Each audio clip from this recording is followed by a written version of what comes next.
Ya casi nadie cree en historias de vampiros.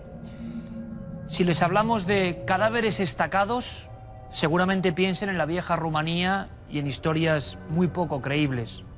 Sin embargo, ocurrió en Córdoba. El titular mató a su padre como si fuera Drácula. Es una historia que no se ha olvidado en esa ciudad y que vamos a contarles. Por cierto, el asunto del exorcismo no está tan lejano como parece. Hace escasos días, en Zaragoza, un ritual. Vamos a contarles todas las claves que la propia prensa y los medios de comunicación han silenciado. Buenas noches, bienvenidos a la nave del misterio. Pero antes de esas historias tan tremendas, les pido por favor que observen esta fotografía que va a aparecer aquí en un instante. La fotografía tiene algo que es como el instante suspendido eternamente. Muchas veces pienso en la expresión de misterio y de angustia que tuvieron que tener los primeros fotógrafos. El tiempo se congelaba y quedaba ahí para siempre. Es John Lennon. Recuerdan que hace unas semanas hablábamos de fan fatal, ese fenómeno, gente que adorando a unos ídolos acaban convirtiéndose en verdugos. Bueno, pues vean la última fotografía de John Lennon. Me impresionó muchísimo, la pasamos casi de refilón. El individuo que le está pidiendo el autógrafo es su propio asesino, Mark David Chapman. Y hemos pensado en por qué no convertir nuestra nave del misterio en un gran laboratorio fotográfico, en una vieja sala de revelado. ¿Cómo han sido los últimos instantes captados por la magia de la fotografía de algunas personas célebres? Es un viaje por la historia, por el misterio, en ese último fotograma. Para recorrer esta aventura, Santiago Camacho, buenas noches. Buenas noches, Iker. Y Carmen, por supuesto, buenas noches. Buenas noches, Iker. Tenemos un montón de material, tenemos imágenes. Comenzamos. De John Lennon marchamos a otra de impacto, quizá la última que ha dado la vuelta al mundo. Lady Di, ni más ni menos. Lady Di, esta sería la última fotografía de Lady Di con vida, 31 de agosto de 1997. Bueno, entre la vida y la muerte estaba lo que sería la última fotografía, que es tan desagradable, que se emitió a nivel mundial, pero aquí no la queremos ni enseñar. Foto de Lady Di con vida, justo cuando salen del Hotel Ritz. Iban acompañados de Dodi El-Fayed, que era su novio en aquella época, también de Henry Paul, que era el conductor, ahí lo vemos, y ¿Qué la cara persona... tiene el conductor, Porque Sí. está viendo que se va a estrellar. Y la persona que está como tapándose, que sería el guardaespaldas de Dodi El-Fayed, que es Trevor Rees-Jones. Sería el único superviviente de ese coche. Los paparazzis los persiguen. El día anterior habían venido de navegar en el yate, se trasladaban hacia el apartamento que Dodi El-Fayed tenía en los Campos Elíseos. Habían salido del Hotel Ritz a las 12:20 de la noche y esta foto más o menos se produce a las 12:22. Un minuto más tarde, la 13ª columna que hay en el Puente del Alma hace que se estrellen contra ella, falleciendo en el acto tanto el conductor como Dodi El-Fayed. Diana de Gales queda malherida, está entre la vida y la muerte, incluso alguno de los paparazzis intenta ayudarla, pero ve que sus piernas están completamente asidas a los hierros del coche. Logra llegar una ambulancia y a las 4 de la mañana ya dicen que Lady Di ha muerto. Una De noticia ahí además Iker que dio la vuelta al colapsa mundo. el mundo. Es Desde ahí, todo tipo de hipótesis. Es la primera gran muerte global que, como decimos, impacta por igual en todos los países. Y vemos la melena realmente de Lady Di, pero también la expresión tan distinta de los dos hombres que van en el vehículo. Vamos a continuar con este ranking tremendo, ¿verdad? Podríamos llamarlo la última foto o el último instante, pero con historia. A que nadie podría imaginar quién es ese individuo medio borroso mirando por una ventana. Santi. Pues esta es la última imagen que el 3 de julio de 1971 se tomó de Jim Morrison. Jim Morrison estaba pasando una temporada en París, estaba de año sabático. Él, estaba descansando y de hecho además estaba planteando un cambio de vida serio. Estaba muy afectado por la muerte tanto de Jimi Hendrix como de Janis Joplin y pues había pensado tranquilizar un poco su vida, tal vez incluso dedicarse a escribir. De hecho, se dedicó a escribir poesía. Y esta fotografía salió a la luz hace relativamente poco, el año pasado, y alcanzó en una subasta junto con el último diario que escribió Jim Morrison, el diario que estaba escribiendo en el momento de su muerte, pues alcanzó una cifra de venta bastante importante de cientos de miles de euros. ¿Y se sabe quién es el fotógrafo que capta a Jim Morrison? No Pues, se sabe nada. Probablemente fuera su propia novia en aquel momento, Pamela Curson, que fue además la que unas noches después pues tuvo el percance de encontrárselo muerto en la bañera a primera hora de la mañana.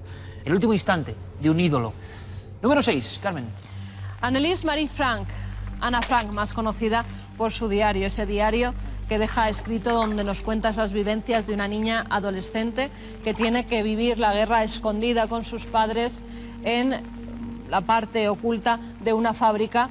Esta niña judía alemana, esta es la última foto que se tiene de ella, 1942, moriría Ella es Ana Frank. 3 años más tarde, en 1945. La de al lado es su hermana mayor, Margot.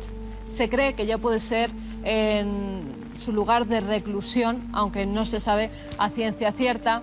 Incluso hace poco aparecían unas imágenes, las únicas imágenes en movimiento que hay de Ana Frank, que era cuando todavía vivían en Ámsterdam y salía a ver cómo se habían casado unos vecinos. Ahí la tenemos. Son 20 segundos, Iker, que la Fundación de Ana Frank ha emitido para que todo el mundo... Ahí tenemos a la niña, esa es Ana Frank, para que todo el mundo la viera cómo estaba contemplando la boda de sus vecinos. Muy poco tiempo después sería recluida. Y cuando los hallaron, estuvieron más de 2 años encerrados en esas habitaciones secretas, como detrás de una biblioteca, estaba la puerta hacia donde se accedía. Cuando encuentran a la familia, los llevan hasta Auschwitz. De Auschwitz, donde Ana y su hermana Margot pasan un mes, son trasladadas al campo de concentración de Bergen-Belsen. Allí perdería la vida en 1945 debido al tifus, a una enfermedad terrible que acabó con muchísimas compatriotas. Decían aquello de ¿qué es un fantasma? Un instante de dolor, de angustia detenido en el tiempo. Pues estas fotografías o estas imágenes en vídeo muy antiguas demuestran eso, ¿no? Para siempre estaría Ana Frank. Pocos libros han cambiado la historia del siglo XX y han impactado tanto a generaciones como el testimonio de una niña viviendo como un topo en la Segunda Guerra Mundial. De verdad que esto pone la carne de gallina, pero vaya fuerza. Hablamos de uno de los iconos, compartido por muchísima gente, de esa ideología o no.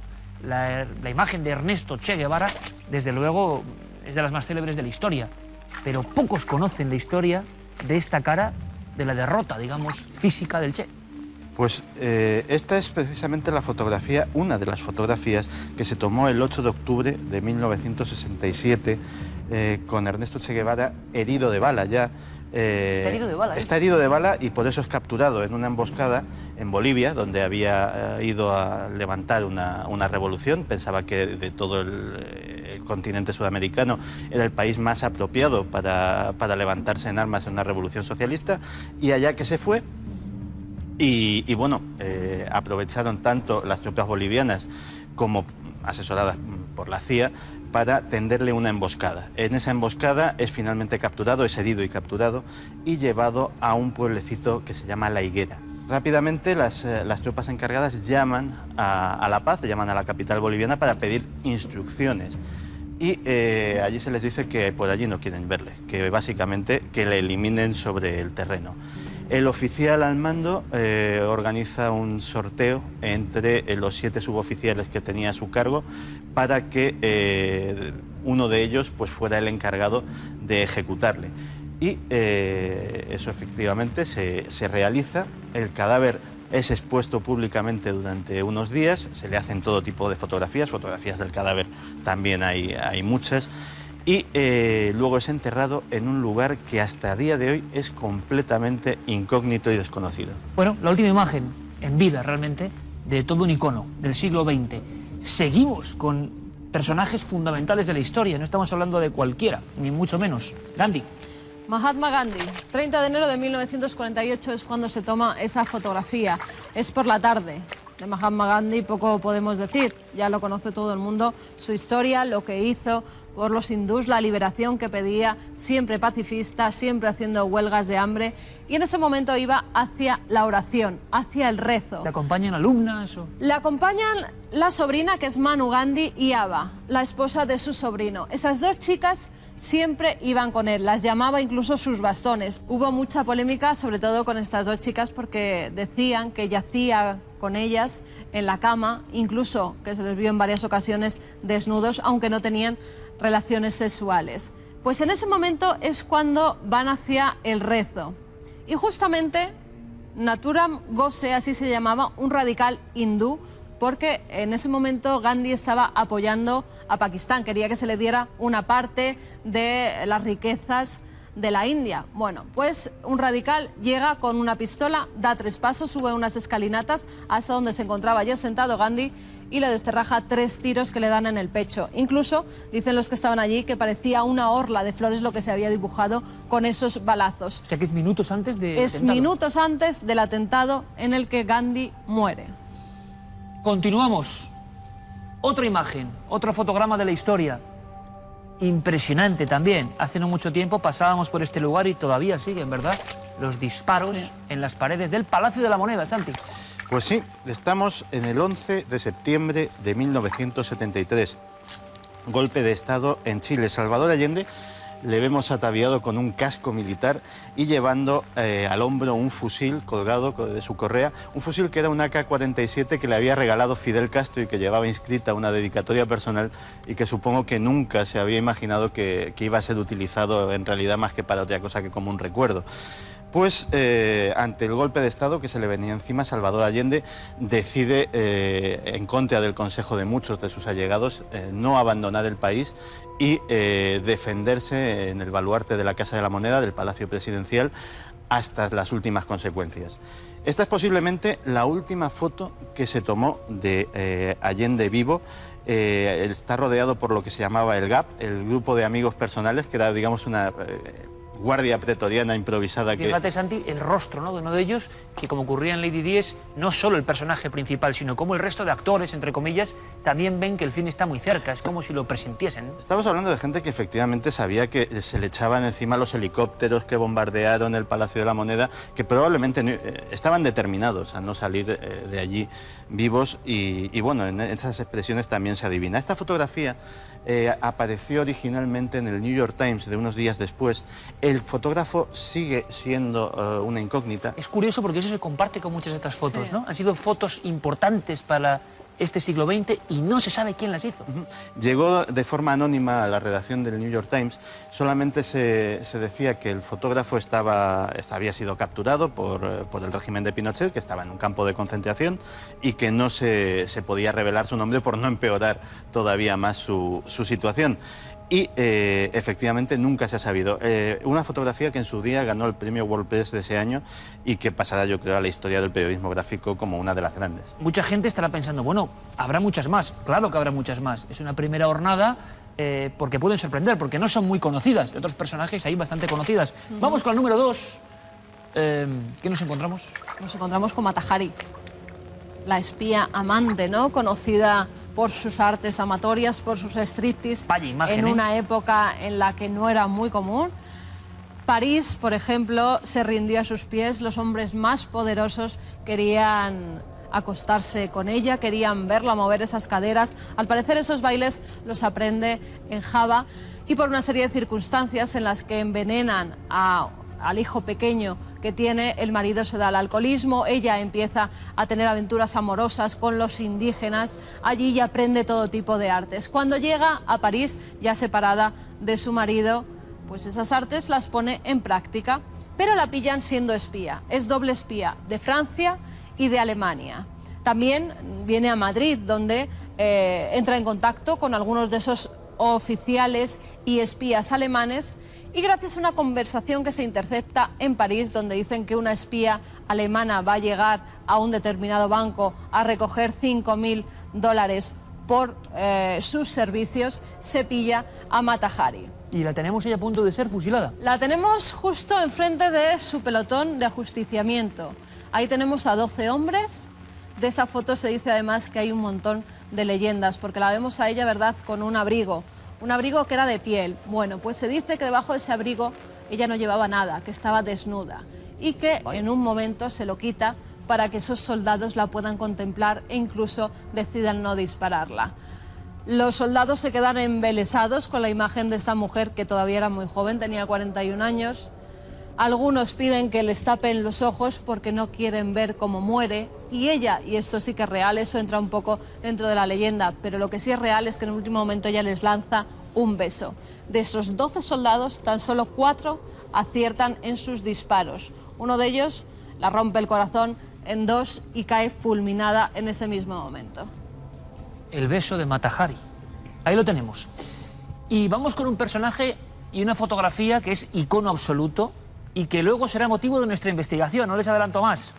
No hace falta presentación, ¿verdad?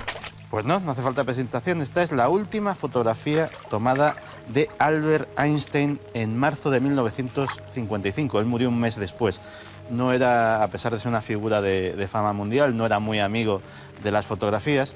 Y, sacaba la lengua algunas veces. Efectivamente. Y además esa célebre fotografía además la hizo para aguarle un poco la fiesta al reportero gráfico que se la tomó, y sin embargo se ha convertido en un icono, ¿no?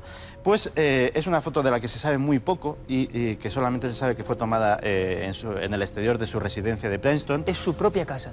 Efectivamente.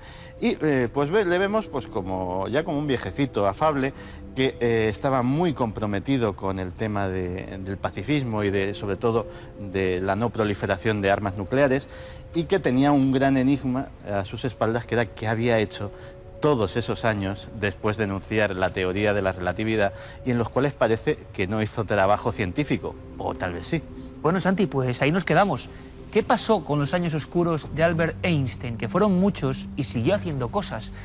Vamos a vivirlo aquí. Vamos a tener una investigación en vivo sorprendente sobre la cara oculta de este gran genio. Y no solo eso, compañeros. Esta noche también, entre otros muchos temas, nos marcharemos a un lugar muy importante para nosotros. Y es que hace 10 años yo hice mi primer libro y ahí estaba la fotografía de la vieja Torre de Ochate. Y cuando empezamos Cuarto Milenio, el primer reportaje, y no es casualidad, fue Ochate. Quiero que me acompañen en este viaje en la noche y en la soledad. Santi, Carmen, de verdad que ha sido un placer. Me gusta aprender historia así en flashes concretos y seguro que seguimos descubriendo cosas con vosotros cada semana. Por cierto, yo les hablaba de exorcismo, ese término, que no es del medievo, sigue ocurriendo. Nuestro compañero Paco Pérez Caballero, una vez más, se ha dado de bruces con el silencio, pero ha seguido investigando. La prensa de Aragón hablaba, casi a hurtadillas, de un auténtico exorcismo, pero nadie ha querido saber más. Nosotros, sí.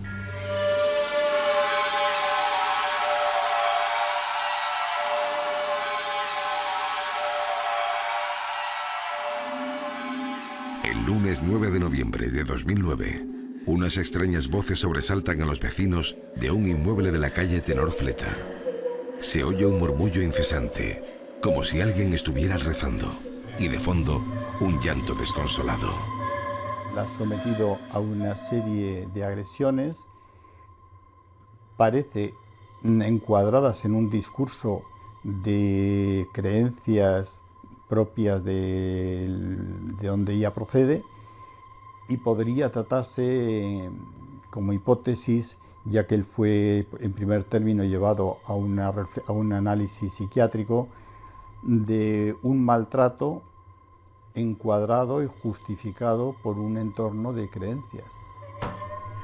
De pronto comienzan a escucharse golpes y unos aterradores gritos de mujer que van creciendo en intensidad, hasta que se detienen de forma súbita. Llaman a la puerta, pero no obtienen respuesta. Asustados, deciden pedir ayuda. Este caso llama la atención por el secretismo o por el mutismo, por incluso cierto miedo que hay por profundizar en él. Y se sabe que es una pareja, un español de unos 37 años, que convivía con esta chica. No se sabe qué tipo de relación mantenía. Sí que es verdad que tenía una relación íntima en el sentido de que la joven siente una gran admiración y un gran agradecimiento por su agresor, al cual está muy agradecido por todo lo que está muy agradecida por todo lo que le ha hecho, lo llama es mi salvador, mi sanador. Durante horas el hombre ha tratado de librar a una mujer tailandesa de los malos espíritus que según ella la invadían. La lucha ha sido dura y ha dejado rastros en la víctima. Pero todo ha salido según lo previsto.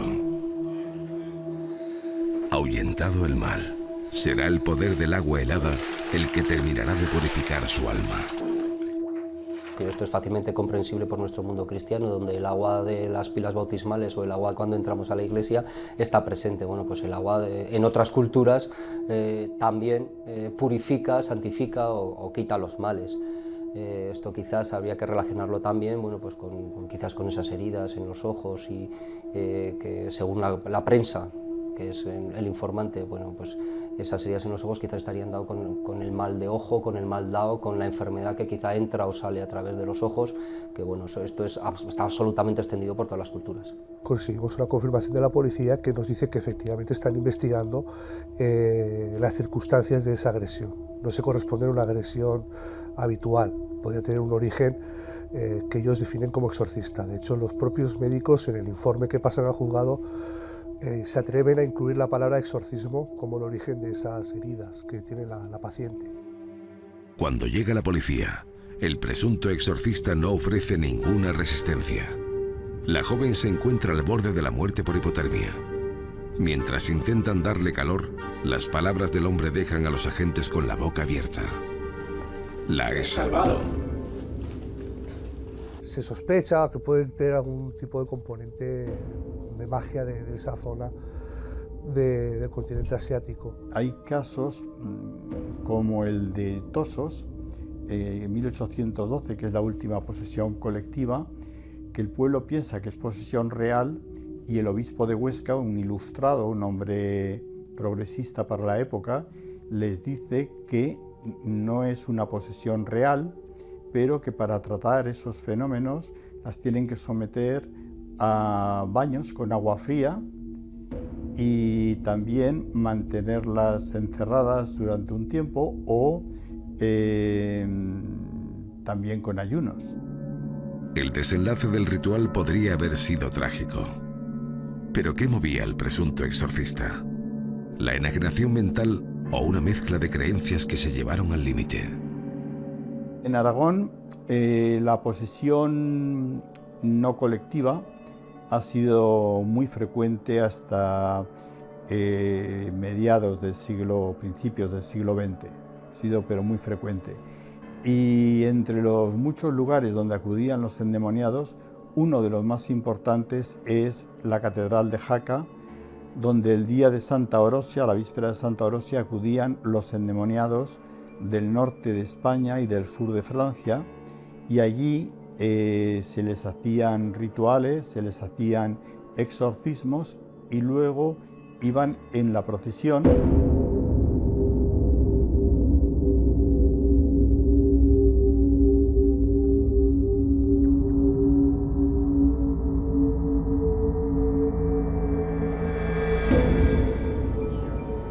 Es difícil saber lo que ocurrió en realidad en aquel piso del centro de Zaragoza.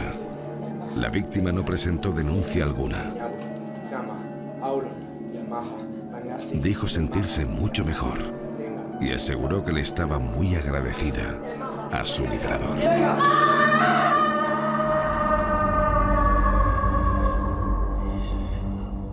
Desde luego que el término exorcismo no es algo del pasado, sigue ocurriendo, se oculta la información. Lo decía nuestro compañero Paco Pérez Caballero, ha tenido auténticas dificultades para obtener datos y pruebas de algo que ha ocurrido. Estamos en nuestra zona de morgue y está el doctor Cabrera, o sea que algo va a ocurrir. Doctor, buenas noches. Buenas noches, sí que. No hemos desterrado este tipo de ritos y es más, hay que decirlo, la inmigración ha traído otro tipo de conceptos, en el fondo sobre lo mismo, quitar el mal de alguien. El exorcismo siempre ha hecho eso. Arrancar un mal que no podemos arrancar los médicos por medio de rituales, y eso ha vuelto a crecer ahora, como tú dices, por toda la inmigración que ha venido de otros países. ¿Tú has oído en alguna ocasión o has sabido de un caso tan tenebroso como el que ahora vamos a contar? Solamente en las películas, porque en la realidad lo que hoy vamos a contar aquí supera las propias películas. Y ocurrió, y vamos a hacer una especie de retrato robot donde el doctor Cabrera nos va a enseñar algunas cosas. Es un caso que no se ha olvidado en Córdoba, es imposible de olvidar. Por ejemplo, el caso tituló Le mató como a Drácula. Claro, pensar, doctor, en estacamientos nos lleva a la Rumanía antigua, que claro que se hacían, pero por unas creencias ancestrales. La Córdoba de final de los años 80, ¿qué tiene que ver con todo esto? Vamos a viajar a la noche de autos, vamos a conocer una historia increíble, pero antes le pido a Juan Villa que por favor entre dentro de la nave del misterio, porque trae algo importante, algo que nos va a servir de mapa de hechos. Es un cuerpo humano recreado. Buenas noches, Juan. Muy buenas noches, Iker. Viene con ayudante incorporado y viene con, bueno, una bolsa forense. Por desgracia, doctor, muchas veces la gente puede pensar que las recreaciones se quedan en eso, en la pura fantasía. Este caso ocurrió, fue real y solo podemos adelantar que es la muerte de un padre a manos de su propio hijo. Y además conviene que la gente sepa que estas cosas, como han sucedido, nosotros no inventamos nada. Lo único que hacemos es poner aquí una figura que nos va a ayudar a entender lo que pasó. Y eso es fundamental. Es decir, entender lo que pasó con una ayuda, una técnica, pero que nada es inventado, porque alguien pueda pensar, no, pues esto es una cosa irreal. No, es pura realidad. Pura realidad y triste realidad. Incluso vamos a dejar que Juan vaya trayendo algunos elementos concretos. Bueno, la estaca, es que esto ocurrió de verdad. Pero mucha gente estará pensando, inconcebible. El caso tuvo sus repercusiones. El suceso fue ampliamente conocido. La víctima era una persona querida y respetada. ¿Qué ocurrió? Un detalle más. El exorcista fue un cantante de éxito y parece que no asimiló bien no seguir teniendo ese éxito. Vamos a Córdoba. El 4 de enero de 1987, algo inimaginable acaeció en la cordobesa calle de San Eulogio. Y la noticia se extendió como la noche por toda la ciudad, aterrorizando a sus habitantes.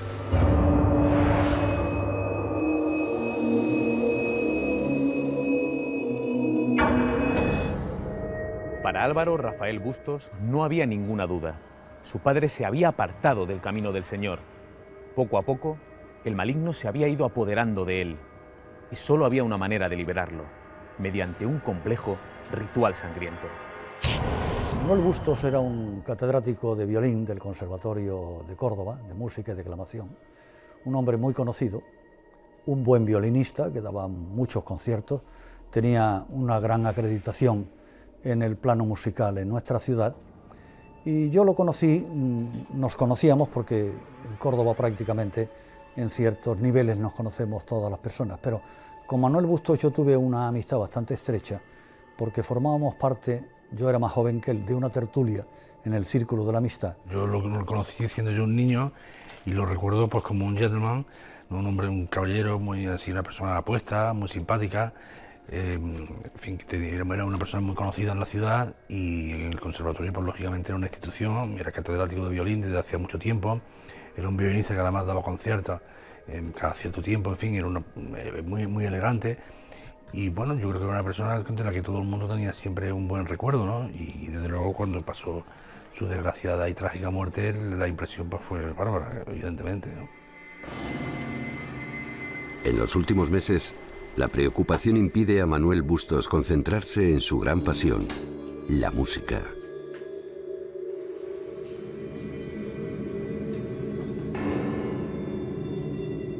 Tras saborear un efímero éxito con su grupo de pop Trébol, su hijo Álvaro se ha encerrado en un mundo propio. Parece obsesionado con la lectura de libros religiosos y de ciencias ocultas. Y reacciona con agresividad si se le molesta. El conjunto se deshizo, vino el gran bajón en la popularidad y esto parece que hizo mella en este chico. No obstante, él intentó seguir y una vez en la radio nos llevó una maqueta de una canción que era un canto a la paz o algo así parecido.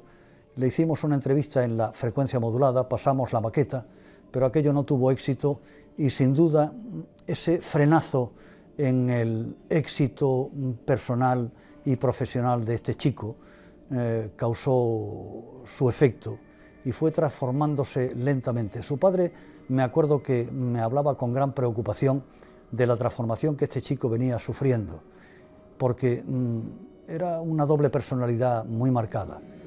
Cansado de discusiones inútiles, Manuel se acuesta por última vez. Mientras tanto, Álvaro lo dispone todo. Se prepara para luchar contra el diablo que ha invadido el cuerpo de su padre y sabe que debe ser minucioso.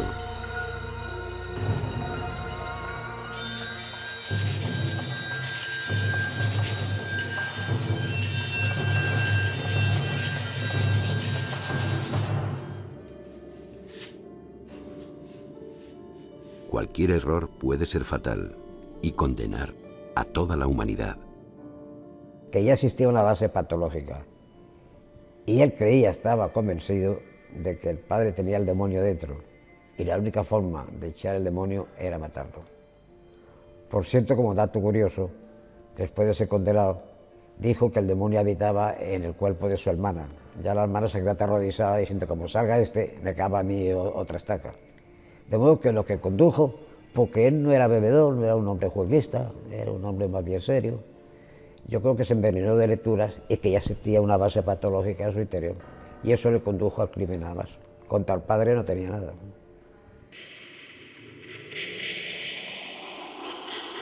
Se cerciora de que le ha dado la vuelta a todos los espejos para evitar que regrese desde el otro mundo y entra en la habitación.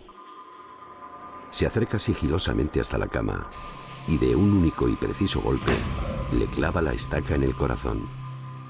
A continuación, le corta los tendones de Aquiles con un cuchillo para asegurarse de que no se levantará.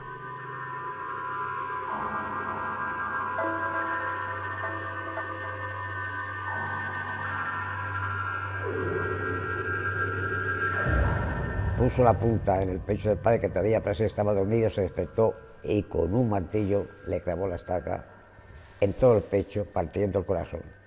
La muerte debió ser muy rápida, pero he visto una fotografía que refleja en el muerto una cara de angustia, de dolor, de sufrimiento ante que su hijo estaba siendo con él.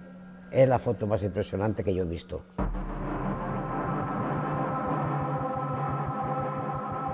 Álvaro no está convencido de que el demonio se haya marchado, así que lleva el cadáver hasta el coche. Su primer impulso es transportarlo hasta la finca de un amigo e incinerarlo.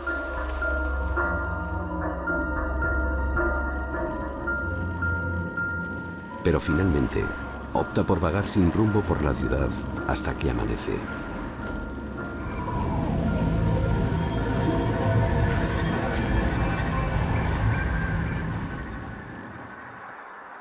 Una cosa tan extraordinaria como esa, ¿no? Como un asesinato, morir de esa forma, a manos de su hijo, de la forma además en que se produjo, pues lo recordamos todos, bueno, yo creo que casi de una manera tremenda, ¿no? O sea, no te puedes imaginar que una persona pueda morir de esa manera, ¿no?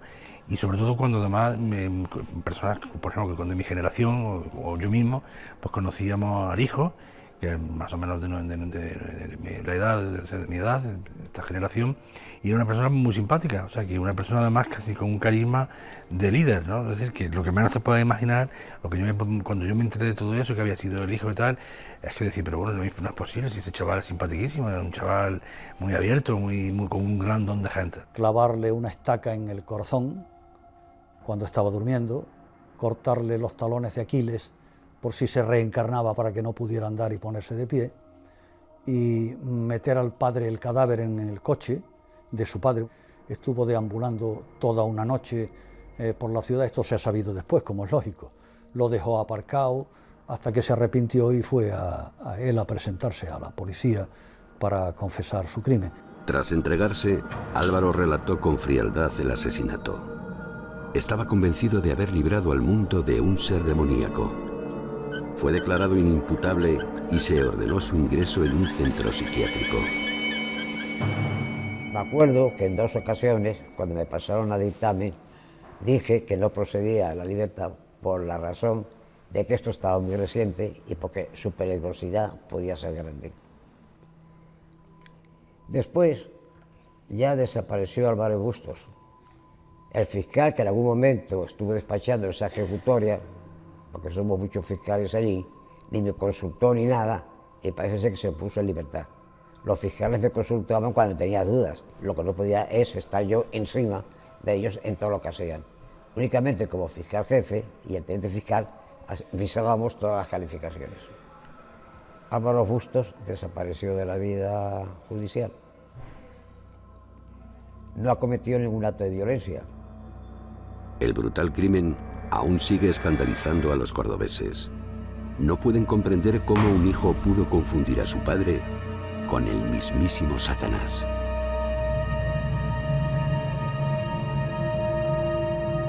Como bien decía el doctor Cabrera, una historia así solo se puede asimilar en una ficción, en una película. Una vez más, una autodefensa. No podemos creer que esto sucedió. Ahí lo ven, documentos, datos, fiscales, pruebas y aquí un montón de cosas. Doctor, una lección más, vamos a aprender qué ocurrió, qué elementos formaron parte del ritual del exorcista de Córdoba. Pues básicamente él había leído un montón de libros, tenía la cabeza como Don Quijote de la Mancha, ¿eh?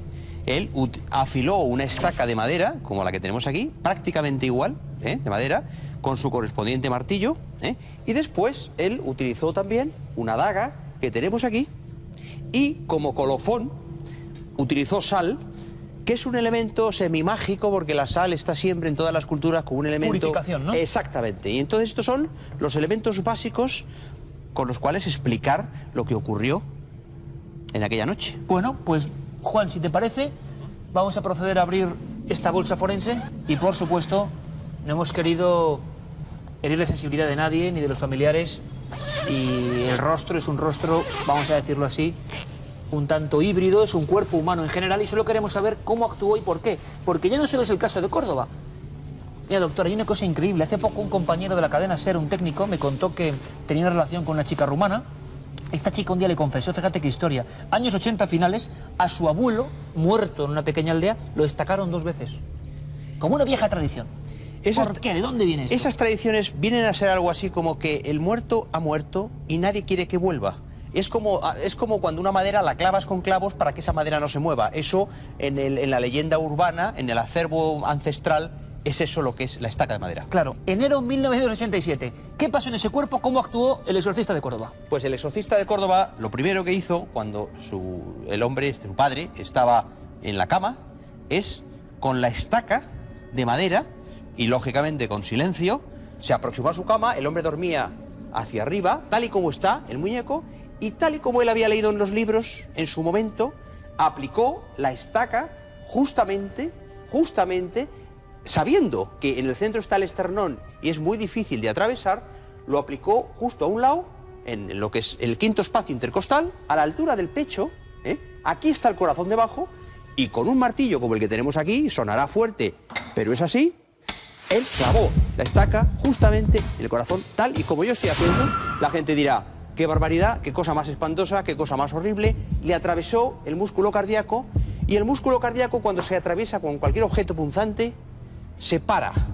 El músculo cardíaco está latiendo, y atravesar el corazón con una estaca, con un cuchillo, hace que el corazón entre en fibrilación, que es que hace un latido muy fuerte, y automáticamente se para por destrucción. ¿Origen de la muerte? Inmediata. Inmediata. Destrucción de órgano vital, parada cardíaca, parada cardiorrespiratoria. Claro, es sorprendente cómo el padre no se despertó, cómo llegó incluso a tener la punta aquí, sería un sueño muy profundo. El tema está, y esa es la cuestión, y queda para la leyenda, como se ha comentado, como se comentará en el futuro, si el padre llegó a despertarse. Porque si el padre llegó a abrir los ojos y vio a su hijo con la estaca, la angustia en ese instante debió ser tal, duró segundos, porque la muerte prácticamente aquí es automática. Pero hay otro elemento. Quería asegurarse de que ese diablo, que anidaba siempre, según su versión, en el alma de su propio padre, vaya historia, no volvía. Y para eso hay, desde los etruscos, desde los griegos, casi desde la prehistoria, y en toda África, el ritual de los talones. Sí, señor. El cuchillo era un cuchillo especial, El cuchillo con un componente medio arábigo. Efectivamente, era un cuchillo de esta guisa, que él hundió en sal, lo hundió en sal, porque ya sabemos que la sal es un elemento místico y taumatúrgico, y con este cuchillo fue con el que él, cogiendo, ya fallecido el hombre, cogiendo los talones, él cortó lo que es el tendón de Aquiles, el tendón de Aquiles lo cortó justamente, ambos talones y a continuación el otro tendón de Aquiles, ¿eh? El tendón de Aquiles, lógicamente, es el tendón que une el pie a la pierna. Es decir, para evitar que pudiera huir, le cortó los tendones de Aquiles. Lo podemos incluso explicar justamente. Con otra herramienta más afilada, doctor, si te parece, de tu instrumental. Aquí, Juan Villa, les he traído el efecto exacto. Todo el mundo ha tenido alguna vez una lesión, un dolor. De hecho, lo hace para que el ánima no vuelva, no se incorpore. Puro vudú. De hecho, hay algunas lesiones muy graves que son la rotura del tendón de Aquiles en tenistas, en gente que utiliza mucho. Este es el tendón de Aquiles que coge todo el músculo, acaba en un tendón, el tendón se une al pie y es el que hace que el pie, lógicamente, esté unido. Pues él lo cortó justamente de fuera adentro y este corte hace que el pie, un sujeto con el tendón roto, no podría caminar. ¿Y qué te parece, doctor, si después de ver todo esto resolvemos algunas cuestiones de este caso? Perfecto. Vamos a hablarlo con nuestros compañeros que ya están aquí. Juan Rada, buenas noches. Hola, buenas noches, Iker. Paco Pérez Caballero, buenas noches. Muy buenas noches, Iker. ¿Te has dado cuenta que los exorcismos siguen siendo otro tema tabú? No era nada fácil arrancar información allí en Zaragoza, ¿eh? No, muy difícil, cosa que nos llama muchísimo la atención. Y así en primer bote, la primera dificultad que se me plantea es realmente saber si ha sucedido algo. Menos mal que gracias a los periodistas del periódico de Aragón podemos llegar al fondo de la cuestión y saber que en efecto ha habido unas lesiones muy extrañas que son compatibles con un exorcismo y que así sean recogidas esas heridas en los partes médicos. Así que estamos hablando... Mucho miedo en la gente. Mucho miedo porque efectivamente saber que el vecino de al lado ha hecho algún tipo de ritual, el que sea, para extraer un mal de alguien, pues siempre nos lleva a nuestros miedos más profundos. Y esto ha pasado hace nada, hace unas semanas, en Zaragoza. Y recogemos el testigo del caso más espectacular. En el fondo comprendemos que el vecindario no quiere hablar. Esto espanta a todo el mundo. Pero vamos al principio. El doctor Cabrera nos ha hecho el mapa perfecto de lo que pasó, de lo que ocurrió. No creo que haya, ahora me lo cuentas, otro caso destacado en España, por lo menos conocido. Sí que los hay en la antigüedad, los clavos en los cadáveres en la antigüedad. Juan, poco después de estos hechos tú entrabas a formar parte del mítico periódico El Caso y os dais cuenta de la historia, intrahistoria de este hombre. El fracaso como cantante. Bueno, el éxito, hay que decirlo, y el fracaso posterior. ¿Qué sabemos de esa carrera de ese hombre? Este chico, en el año 1971, triunfa a la edad de... todavía muy bisoño, de 17 años, pues con el grupo Trébol. 17 años. 17 años. Él era el líder, compositor, cantante, era el alma del grupo. Entonces la canción Carmen pues fue un bombazo. En época de que había grupos muy sonoros, como eran Fórmula Quinta, Sires, Mustang, Iberos, pero ellos aparecieron y pegaron muy fuerte. Trébol. Trébol. Un grupo que hoy las jóvenes generaciones ya no se acordarán de. Esa canción ha seguido pegando durante muchos años. Luego hicieron otras canciones, Pajarillo, Marilyn y demás. Imagino que ganaría su dinero también. Ganaron dinero y funcionaron. Fueron muy famosos, tenían muchas fans, muchas chicas detrás, un gran eco publicitario. Pero, como tantos grupos, pues el éxito fue poco a poco diluyéndose. Hasta que 6 años más tarde, en el año 77, el grupo se disgregó. Él, como ha pasado con otros grupos, pues el cantante dice, no, yo puedo seguir como solista o como cantautor. Y lo intentó. Pero ya no hubo apoyo de las casas discográficas y demás, y se perdió en el anonimato hasta quedarse en el más absoluto paro, desconocimiento, en la pobreza casi. Qué bien contado, Juan. Es decir, estamos viendo ahora mismo todos una cosa que es muy actual. El hombre que alcanza la fama espontánea, que la disfruta, pero esa fama no dura siempre. Abrimos el debate. Doctor Cabrera, la gestión del fracaso. La fama, Iker, es la antesala del olvido. Y eso es una frase que la he oído muchas veces, siempre la digo y es verdad. Este es un caso específico, pero hay otros muchos, esos juguetes rotos, gente que por la nada adquiere una prevalencia especial.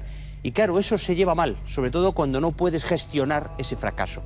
Y puede ocurrir el punto de que de pronto se entrecrucen, ocurrió aquí, Paco, una serie de libros, ¿no? Estamos ya viendo ese hombre que intenta volver al éxito, pero se cruzan unas lecturas. ¿Qué lecturas? ¿Sabemos algo? Está claro que hay una patología de fondo, eso no lo ponemos en duda porque ha quedado evidenciado en los documentos posteriores médicos. El propio fiscal del caso, Narciso Ariza, nos decía que este hombre, desde luego, acabó perdiendo la cabeza. ¿Pero qué le llevó a perder la cabeza? Realmente esa obsesión en el fracaso le llevó a leer libros de demonología, la Biblia de manera pues poco ilustrada, leer fragmentos, juntar unas cosas con otras, leer libros de esoterismo. Todo eso le llevó a preparar un ritual cogiendo cosas de un lado y de otro.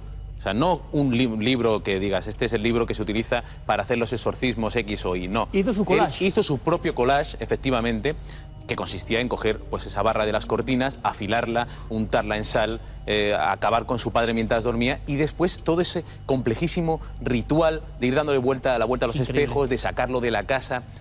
Algo demasiado complicado como para comprenderlo. Realmente podemos decir que no estaba bien de la cabeza. La dificultad es decir qué le pasaba realmente. ¿Fue ese éxito que después acabó en fracaso lo que le llevó a volverse loco? ¿Ya estaba loco o tenía esa patología de fondo y eso fue lo que la desencadenó? Ese es un tema apasionante porque es el origen de la locura. La locura, ¿cómo nace? ¿Cómo se hace? Hoy los médicos hablamos, se nos llena la boca diciendo que hay una causa biológica, que el cerebro no funciona bien, pero hay muchas enfermedades mentales que no tenemos la menor idea de por qué. El cerebro es un puzzle y cuando las piezas se caen, desaparece el yo y entonces aparecen estas conductas. Porque, doctor, aquí lo importante es que la ciencia más mecanicista o la que impera nos ha enseñado que la conciencia debe estar en el cerebro, tampoco hay muchas pruebas todavía de que eso sea así y desconocemos muchas cosas de las reacciones antinaturales de una persona, ¿no? Pero... ¿Por qué de repente alguien se refugia en lo oscuro y lo adopta como una auténtica verdad? Puede haber ahí alucinaciones. Él no creía que el diablo estaba dentro de su padre.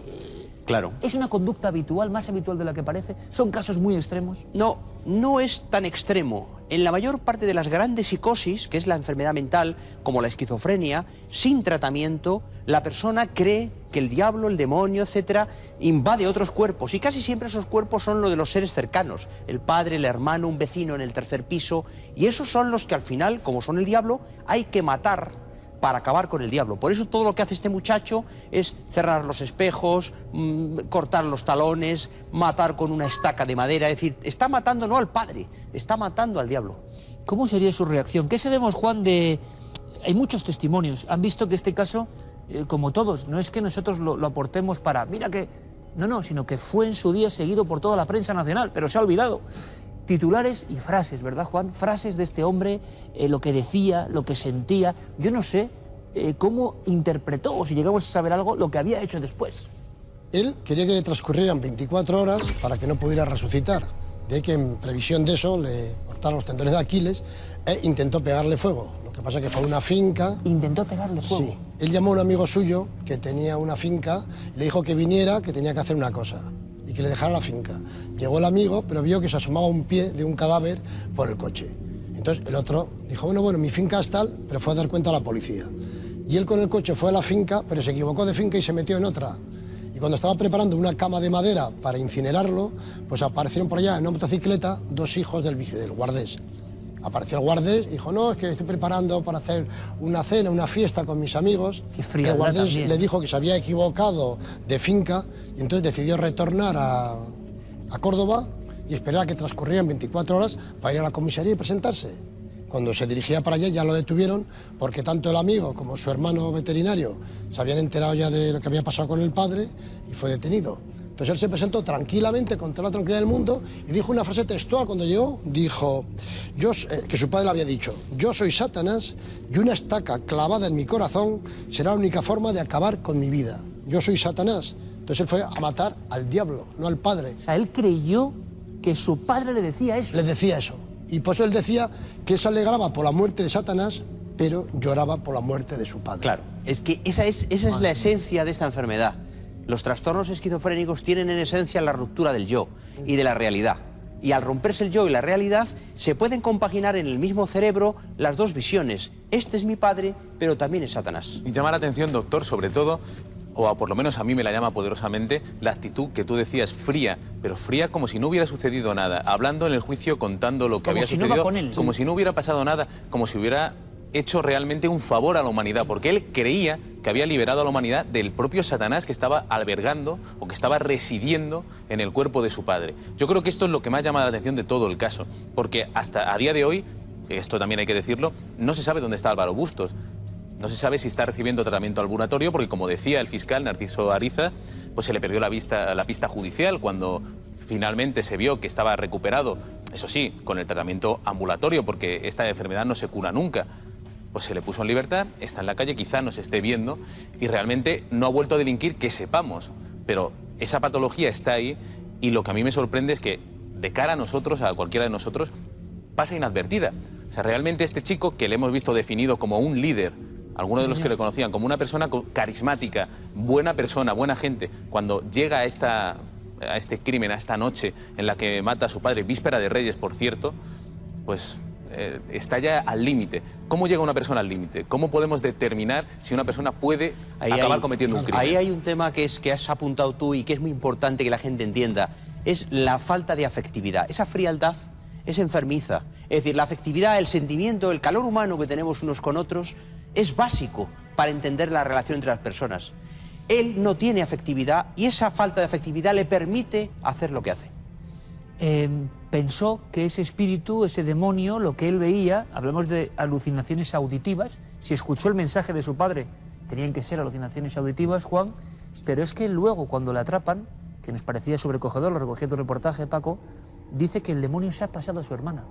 Efectivamente, el Satanás había entrado en el cuerpo de su padre, por eso que le da la vuelta a los espejos para que no pueda huir pasándose a otra dimensión, y entonces luego dice que ha pasado, había una historia, y es que su madre falleció 11 años antes. Él se ha dicho ya que tenía el complejo de Edipo y tal, falleció de cáncer, pero decía que había sido Satanás en el cuerpo de su padre, que quién se había metido, quién había matado a su madre, y le acusaba a Satanás de haber matado a su madre 11 años antes. Por eso ya le dijo a su hermano, un hermano que tiene veterinario, que a principios de año, de aquel año 87, pues iba a pasar algo importante y tal, y era que iba a acabar un poco con el asesino de su madre. Claro, lo que demuestra, perdona, claro, lo que demuestra que él va desarrollando en su cabeza paulatina y progresivamente con piezas patológicas y de lectura toda esta situación. Fueron 11 años de proceso. Fíjate qué drama familiar, sobre todo para el padre, que al final, según me han contado a mí, decidió ir echando poco a poco a la familia, quedarse él solo al cuidado de su hijo, y que le comentaba a los amigos, a muy pocos amigos cercanos, la preocupación que tenía por su hijo, que cada día estaba más agresivo, más violento, más metido en su mundo, haciendo cosas que él no comprendía. Era músico como él y realmente intentó comunicarse con él a través de ese lenguaje, ¿no? Él era catedrático de violín, su hijo pues había ido por el camino del pop, pero tenía cierto talento y realmente pensaba que eso le podría ayudar. Abandonó la música, lo abandonó todo por esas lecturas que acabaron pues en la muerte de Manuel. Yo creo que Manuel nunca pensó que su hijo iba a acabar asesinándolo. Yo creo que eso no lo piensa nunca nadie. Juan, por último, en este caso que habrá sobrecogido a gran parte del público, que no lo conocía por pura cronología, muchos pensarán, ¿había alguna conexión? Primero vemos el gravísimo daño que hacen libros de ocultismo en cierto momento, las imágenes que impactan, ese mundo macabro que se adueña del cerebro con mayor facilidad que otros mundos, pero la realidad total es, ¿hubo una intervención individual por completo? ¿Hubo algún grupo, alguna secta satánica? ¿Alguien supo algo de ese tipo? ¿Se investigó o no? Pues inicialmente este chico, de éxito prematuro y quizá de pies de barro, pues tras su fracaso buscó salidas, buscó el refugio por otro lado. Entonces se volcó mucho en lecturas y sí, al parecer tuvo contactos con gente con los que, en fin, que le instruyó, ¿no? Que le instruyó, que en fin, que comulgaban pues las mismas aficiones, fines y demás. Entonces fue todos esos temas de magia negra, de satanismo, en fin, tuvo algunos contactos, en fin, con gente que compartía pues eso, sus ideas, sus preocupaciones. Qué peligrosos son esos instructores cuando la gente está en franca depresión y que te muestran la otra vida, ¿no? Casi a veces el primer síntoma de una psicosis es estar hablando con gente extraña, leyendo libros extraños en el pleno autismo. En fin, la historia del exorcismo de Córdoba, o del exorcista de Córdoba. Remitimos de nuevo a ese gran titular que creo, Juan, que lo puso Eugenio Suárez, maestro de periodistas, por cierto, fundador del caso, que no se andaba con chiquitas y dijo ni historia de parricidio, ni suceso en Córdoba, no. Lo mató como a Drácula, porque esa era la realidad que se encerraba en este caso. Juan Rada, como siempre, muchísimas gracias por tu información. Gracias, Juan. Paco, gracias por el reportaje. Muchas gracias, Iker. Doctor Cabrera, hasta la próxima aventura, compañero. Buenas noches. Gracias. Imágenes, tenemos ahí, están preparadas. Carmen, ¿cuál es el siguiente misterio? Nos vamos a Valencia para analizar una imagen antigua, una imagen de otro tiempo. Vemos un matrimonio que se está haciendo una fotografía y detrás una persiana. Una persiana que contiene un enigma. Ahí lo vemos. En un principio parece una gran cabeza, como si fuera un cuerpo, como deforme. Es más, nos preguntaba si podía ser que esa persiana verdaderamente estuviera dibujada, tuviera algún graffiti de la época, pero en esta ocasión nosotros no creemos que haya sido así. Mira, Iker. Mirando en escorzo parece muy claro, ¿no? Una mujer, incluso se puede ver como una oreja y un pendiente. Por aquí estaría el tirante. Vaya aquí susto lo vemos. para las personas que se le hicieron, me imagino. Claro, aunque dice que a ella nunca le han contado la historia de esta fotografía, que tal vez no se dieron ni cuenta o que lo tomaron como algo normal. Y nos preguntaba qué podía ser. ¿Superposición? Ahí la tenemos. Superposición, porque en la época, al revelar las fotografías, pues o la anterior o la posterior quedaban unidas a esta imagen, y entonces lo que ha pasado es que otra fotografía ha quedado sobreexpuesta en esta. Ahí la tenemos. Incluso vemos que en los trajes, mira, ¿no? Hay como unas sombras que se corresponden realmente. Fíjate. No es que sea el estampado de la bata de la señora, no, sino que se correspondería a esa otra fotografía. Todas estas sombras, todas estas luces, estas distintas tonalidades. Y mira, incluso un grifo. Apuntaba Guillermo. O sea, lo que parecía un lamparón es un grifo. Eso es un grifo, con lo cual la fotografía posterior había sido una señora en su cocina y ahí Sí, la tenemos señor. a ella y el grifo. Sí, señor. Hasta si uno afina la mirada, como hace Guillermo León siempre, ve hasta azulejos o una zona de cocina. Impresionante. Los misterios de la fotografía que nos hacen aprender de errores. Yo no sé si ese error lo que viene ahora. Sé que el fuego es un elemento fundamental en estas fotos, pero pocas veces, Carmen, una visión como esta. Madre Una imagen mía. que a mí me impresionaba. Cuando llegaba al mail de Cuarto Madre Milenio, mía. se la enviaba directamente a Guillermo y le decía, pero esto puede ser verdad. Esta es de premio, Y ¿eh? sí que es verdad. Nos la enviaba Juan Antonio Torres Luque. La obtuvo en Cádiz, según nos decía, en el año 2007 en la Plaza de España, en una noche además mágica, la noche de San Juan. Claro. ¿Y quién son estos personajes? Pues los Juanillos, que allí se quema a los Juanillos en esa noche Tipo Fallas. mágica, esas hogueras. Bueno, pues la cabeza no pertenece al Juanillo. La cabeza la ha hecho el fuego, las llamas. No hay manipulación de ordenador. No hay No, ningún bueno, tipo no puede de ser. manipulación. Se ve No puede perfectamente ser. el perfil, hay incluso el cabello, ¿verdad? Aquí sí el que yo ojo, la hasta nariz, dudo. la boca. Pues no dudes porque no hay ningún tipo de O sea, el manipulación. fuego ha hecho eso y estos cortes que vemos aquí no son creados adrede ni nada. No son creados adrede y además ha encajado perfectamente con la cabeza del Juanillo que estaban quemando. Si Ahí hay que lo dar tenemos. un premio a la pareidolia del año, es esta. Totalmente. Sin duda alguna. Esta sería la pareidolia más espectacular que hemos tenido aquí en el programa. Tú sabes que hubo un hombre, Carmen, que dijo aquello de, oiga, usted ha ayudado con su mente prodigiosa a hacer algo tan terrible como la bomba atómica. Y respondió, si lo sé me hago relojero. O aquello de, hay dos cosas infinitas, el universo y la estupidez humana, y de lo primero no estoy seguro del todo. Es decir, un hombre que cada frase era lapidaria, un hombre que es icono absoluto del siglo XX, y hemos visto su última foto. Pero hay que saber más. Yo no sé qué diría Albert Einstein de estas cosas tan extrañas, pero sé que tiene una vida oculta. Vamos a descubrirla. Como siempre digo, vamos a aprender y mucho. Francesc Miralles, buenas noches, compañero. Buenas noches. Alex Rovira, buenas noches. ¿Qué tal? Pues fijaos que gracias a vosotros he conocido algunas frases del gran Albert. Una de ellas es que resume tanto la visión de lo que es el misterio. Decía algo así como, ¿qué sabe el pez del agua en el que pasa toda su vida? Más o menos. Bueno, así somos los seres humanos, ¿no? Envueltos de misterio. Y no conocemos casi nada.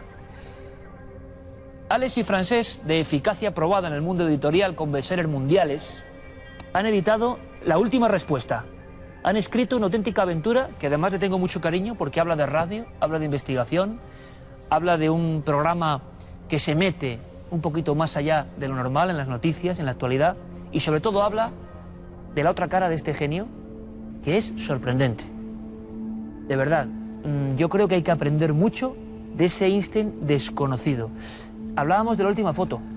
Alex, nos dejó muchos secretos y alguna que otra respuesta Einstein, ¿no? Y nos dejó secretos incluso hasta el año 86. De Einstein se conoce esta foto, se conoce la fórmula de la teoría de la relatividad, pero no se conoce lo que hay detrás del personaje. Lo conocen los científicos, lo conocen los físicos, lo conocen las personas que aman la divulgación, pero hay misterios en su vida muy interesantes y muy significativos que ayudan a entender toda la naturaleza creativa del genio y hay también cuestiones en lo que él descubrió que dan mucho de sí, que dan mucho juego. Y personajes, incluso que aparecen a lo largo de la investigación de Alex y Francesc, que se meten como dos auténticos reporteros, porque como pasa con muchas novelas, la novela al final es la mejor forma o la más hábil para contar un montón de verdades. Francesc, esa es la realidad. Y os encontréis con cosas, por ejemplo, para que todo el mundo vea casi en flashes, ¿no? Personajes que no tuvieron el ego que tenían que tener, como la propia mujer de Einstein, por ejemplo.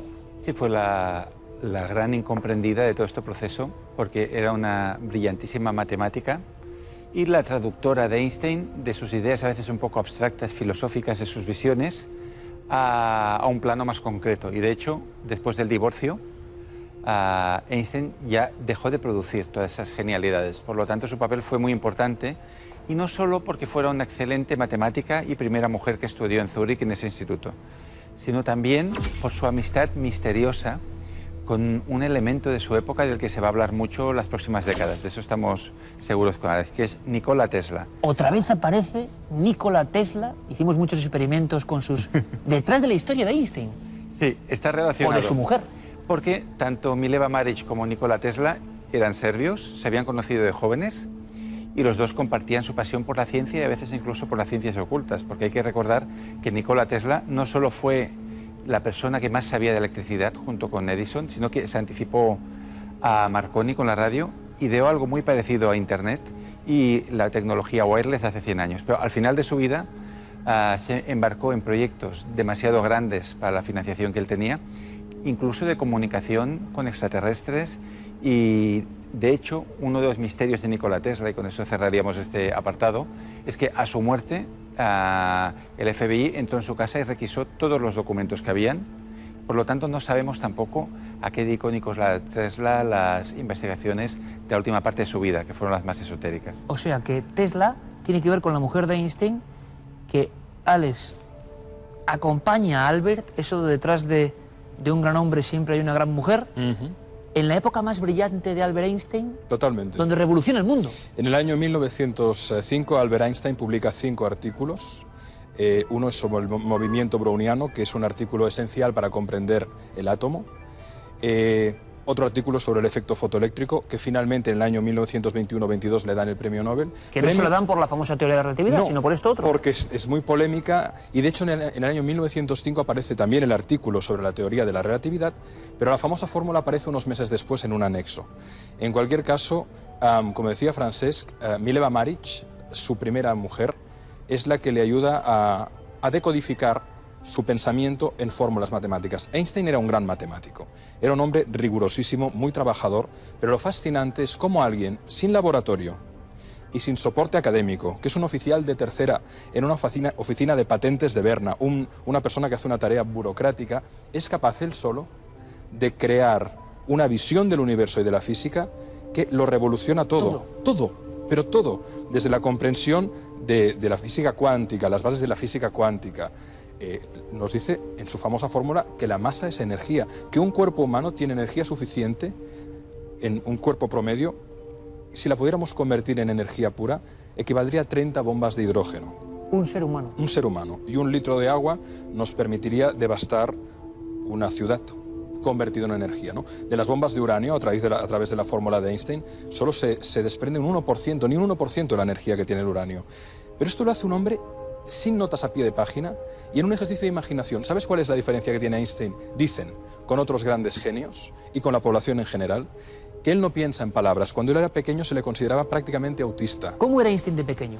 Mira, era un niño con enormes dificultades de lenguaje, muy cerrado, muy ensimismado, hasta el punto que se le consideraba un niño con retraso mental, con muy poca capacidad de entender las metáforas. Cuando nace su hermana y le dicen, mira, será como un juguete para ti, él se la queda mirando y dice en serio, ¿y dónde tiene las ruedas? O sea, imagínate, Iker, la dificultad que tiene. Por lo tanto, ya es una persona que piensa de una manera muy distinta y sobre todo le fascina todo el misterio. Y él lo dice, la gran fascinación de mi vida ha sido el misterio, la naturaleza de la luz. Le regalan una brújula y se queda fascinado viendo cómo siempre marca al norte. ¿Cuál es la fuerza que hace que esta brújula, la mueva hacia donde la mueva, no pierda su dirección y su sentido, ¿no?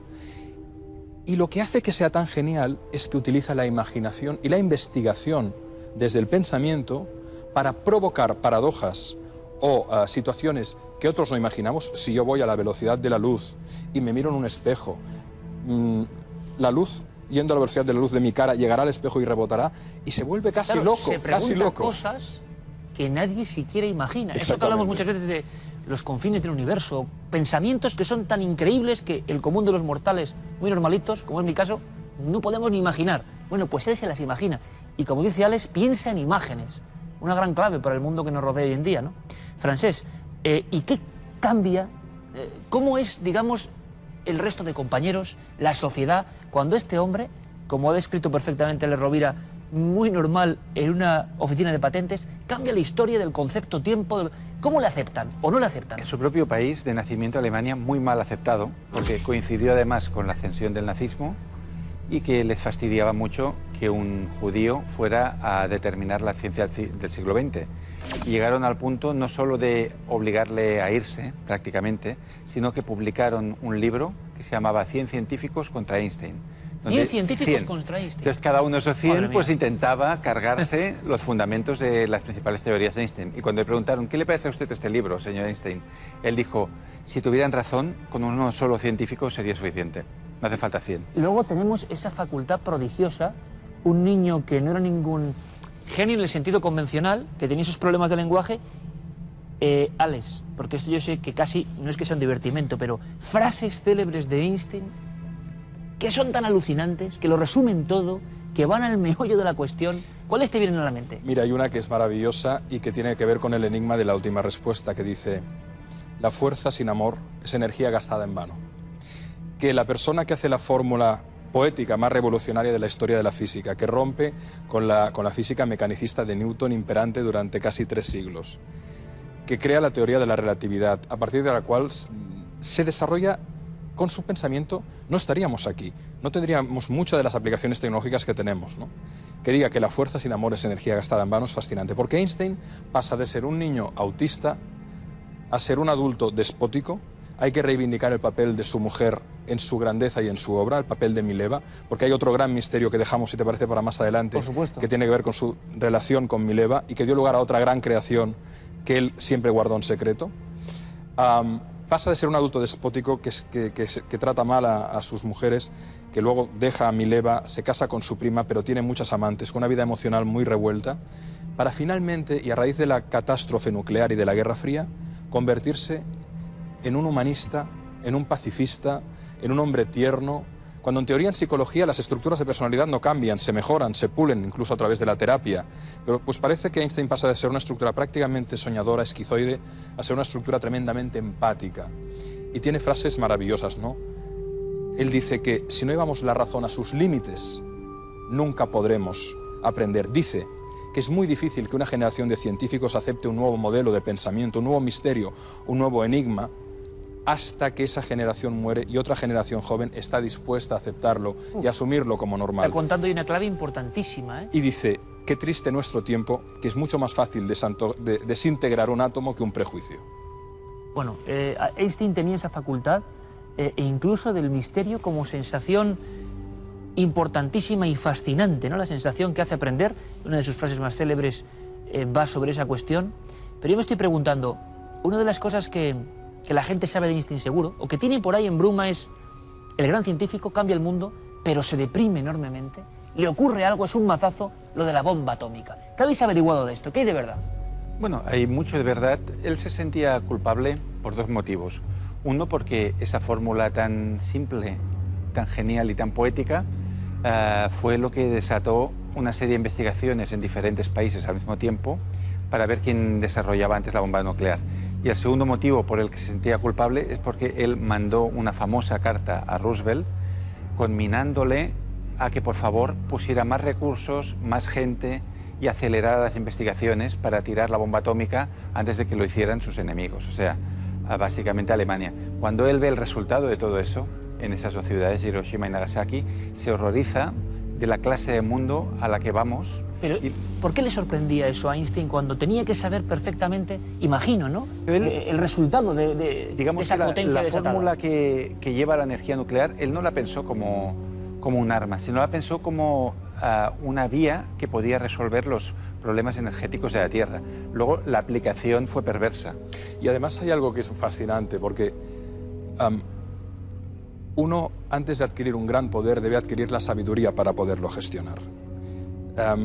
Einstein tenía la sabiduría, pero los gobernantes políticos no la tenían. Accedieron a un gran poder sin sabiduría. Tú sabes que se hizo un ensayo de la primera bomba nuclear de plutonio, pero la de uranio no se testó, se tiró directamente sobre Hiroshima, directamente, con un paracaídas que además no estaba probado que se desplegara y que podía haber caído incluso en manos de los japoneses, que tenían tecnología avanzada, se podían haber apoderado de ella y aplicarla en contra de Estados Unidos. Pero lo más dramático es las muertes que que causó esa bomba, y que además hay algo que es muy fuerte. Cuando la lanzaron no sabían qué impacto, qué efecto en cadena podría tener una reacción de uranio. Y se especulaba con la posibilidad, como ahora se especula, que el acelerador de partículas puede generar algún desastre, ¿no? De que eso generaría una reacción en cadena que podría cargarse toda la Tierra. Y a pesar de todo, lo lanzaron. Lo lanzaron a pesar de eso. Y eso le rompió el alma, porque efectivamente la teoría de relatividad tiene muchas aplicaciones. La de la energía, como decía Francesc, pero infinitas más. Ahora bien, el que él, como padre de la criatura, viera que la aplicación final fuera la muerte, la destrucción y la Guerra Fría, le llevó a un estado de perplejidad y de dolor tremendo, ¿no? Porque si con mi fórmula han muerto miles de personas y habrá generaciones que sufrirán y sufrirán por Hiroshima, por Nagasaki, y lo peor, Iker, es que él se muere en esta foto, quizás pocos días después, sin saber si quizás al cabo de un año una guerra entre Estados Unidos y la Unión Soviética provocaría la destrucción del planeta. Se muere con esa incógnita sobrevolándole la cabeza, ¿no? Y que nuestros amigos se imaginen cómo es morir con el peso en la conciencia de decir, sin yo quererlo, se me ha ido de las manos, y queriendo hacer una gran aportación a la humanidad, estos locos que están en el poder pueden destruir a la especie y al planeta que nos alberga, ¿no? Con la escena de su muerte, pensando que ha desencadenado la famosa frase, si lo sé, me hago relojero. Sí, señor. Sí, señor. Claro, este hombre, muchos de sus hallazgos, casi hay que pensar que se los podía guardar, pero descubrís algo impresionante. Algo que tiene que ver con su familia y su vida más directa. Hay un misterio, ¿no?, que nos da lugar a una metáfora que lleva lugar a la última respuesta. Él se casó con Mileva Maric, la matemática, compañera suya de estudios, con la que luego tuvieron dos hijos legítimos y reconocidos. Lo que muchas biografías ocultan, incluso, mira, ayer compré un libro para mis hijos para que entendieran la vida de Einstein en cómic, y obviamente no dicen en ese libro que nació una hija, una primogénita, antes del matrimonio, y que Albert no la quiso, y que le obligó a Mileva a renunciar a ella y a entregarla en adopción. Esa niña se llamaba Lisa, le llamaban Liserl, que es el diminutivo de Elizabeth. Nació antes del matrimonio, cuando ellos estaban estudiando, y en la sociedad de aquel momento una hija no legítima, un embarazo fuera del matrimonio convencional, suponía la ruina social. Él había tenido una vida muy dura, su esposa también, o la que sería su esposa también, y esa niña se pierde. Curiosamente, en el año 86, a raíz de una subasta, de una documentación privada, se encuentra una carta que hace referencia a esa hija. Muchos biógrafos tiran de la pista y efectivamente parece ser que esa niña nació, pero su destino es incierto. Algunos sostienen que fue a parar a ser adoptada por la amiga, una de las amigas más íntimas de Mileva Maric. Otros dicen que su trayectoria es distinta. Nosotros especulamos con una base real en la novela, pero lo que está claro es que a Einstein le pesa mucho ese desprenderse de su primogénita. Incluso llega a escribirle: ¿cómo te quiero si nunca además te he conocido?, ¿no? Entonces fíjate que aquí hay una herida en el amor de Einstein, ¿no? Doble. En lo macro, la Guerra Fría, la bomba atómica. En lo individual, en lo micro, el entregar su primogénita a una niña que al parecer también era objeto de su deseo tener una niña, pero que las circunstancias no lo permiten. Liguemos eso con lo que decía Francesc. Albert Einstein intenta encontrar la teoría del campo unificado. En realidad, la materia es vacía. Yo no estoy tocando a Francesc. Hay una 10 millonésima de espacio, de campo, en el cual no nos tocamos. Y de alguna manera lo que genera la sensación es la repelión. Hay una carga eléctrica, ¿no?, que nos repele y que provoca la sensación. La materia está vacía. ¿Qué es lo que lo mueve todo? ¿Qué es lo que hace que la armonía se sostenga en el espacio y en el tiempo? La luz ilumina, la gravedad atrae, el magnetismo atrae, la fuerza multiplica. Pues hay una variable que no es exactamente científica, pero que ilumina, atrae y multiplica, y que tiene mucho que ver con el sufrimiento y la herida de Albert Einstein. Quizás ahí está la última respuesta, porque si esa variable la pones en la ecuación de la relatividad, las lecturas que ofrece son una gran provocación. Y es una variable muy humana. ¿Tan humana como? ¿Qué nos mueve, Iker? ¿Qué es lo que da sentido a la vida? ¿Qué dirías que es? El amor, quizás. Por supuesto. La capacidad de amar. La ciencia ha llegado a un punto en el que no puede obviar. El amor cura. El amor ilumina. Decía Platón que no hay persona, por cobarde que sea, que no pueda convertirse en un héroe por amor, ¿no? Publio Virgilio decía que el amor todo lo vence, ¿no? ¿Dónde está la herida de Einstein al final de su vida? En el amor por la humanidad, a la que de alguna manera él siente que ha traicionado sin quererlo, y en el amor a alguien muy próximo a él, su hija, a la cual no verá nunca, porque en un momento determinado decide renunciar a ella. Resulta que quizás esa variable incluida en alguna ecuación, desde un punto de vista metafísico, nos da muchas lecturas, porque Einstein pasa del autismo a la empatía, de la física a la metafísica. Si tú lees algunos de sus escritos o conferencias y los haces firmar por Buda, por Lao Tse o por Jesucristo, te lo crees. Perfectamente. ¿Quieren saber más de Einstein? Qué poco sabemos, incluso de los más célebres, ¿verdad? En fin, toda una lección, compañeros. Àlex Rovira, Francesc Miralles, lo dije en su día, lo vuelvo a decir, os merecéis toda la suerte y todo el éxito que tenéis en otros libros, Muchas claro gracias, que sí, gracias. y me encantaría que estuvieseis aquí en más ocasiones para hablarnos de otras muchas cosas. ¿Por qué un día no nos metemos en eso de la física de lo más pequeño? ¿Qué se está descubriendo? ¿Lo hacemos un Sería día? fascinante. Claro que sí. Trato hecho. Se lo decía, íbamos a aprender. En fin, Einstein, esta foto, en su día fue noticia, el último momento de un genio, quizá atormentado, quién sabe. Han pasado muchas cosas, tenemos que contarlas. Vámonos a la actualidad.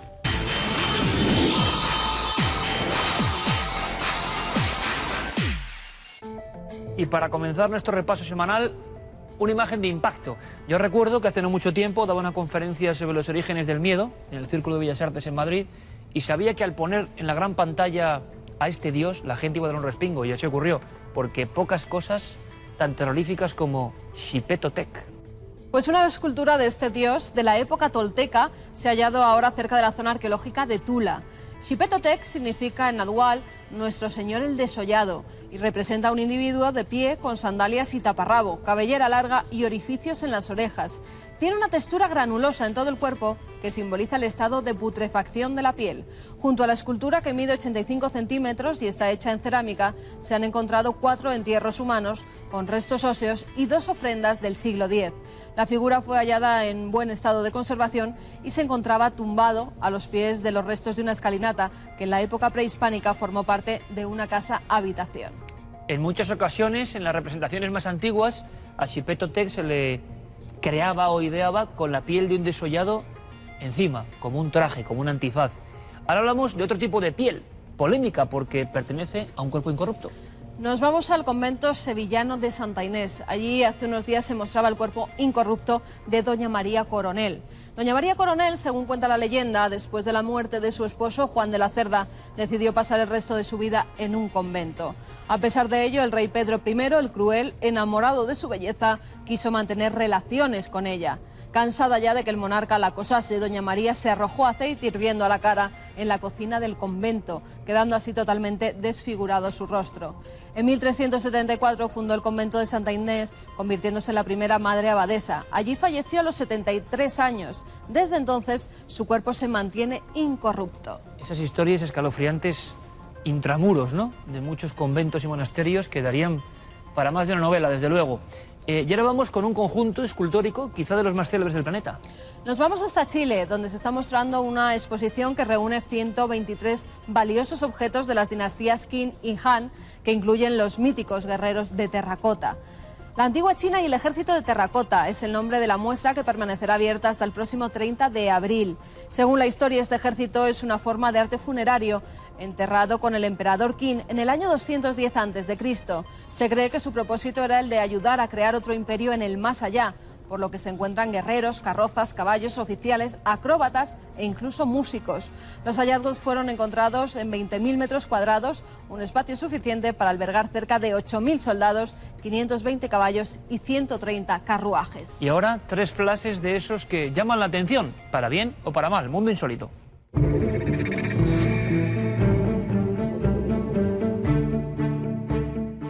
Imagínense la escena. Iquitos, Perú.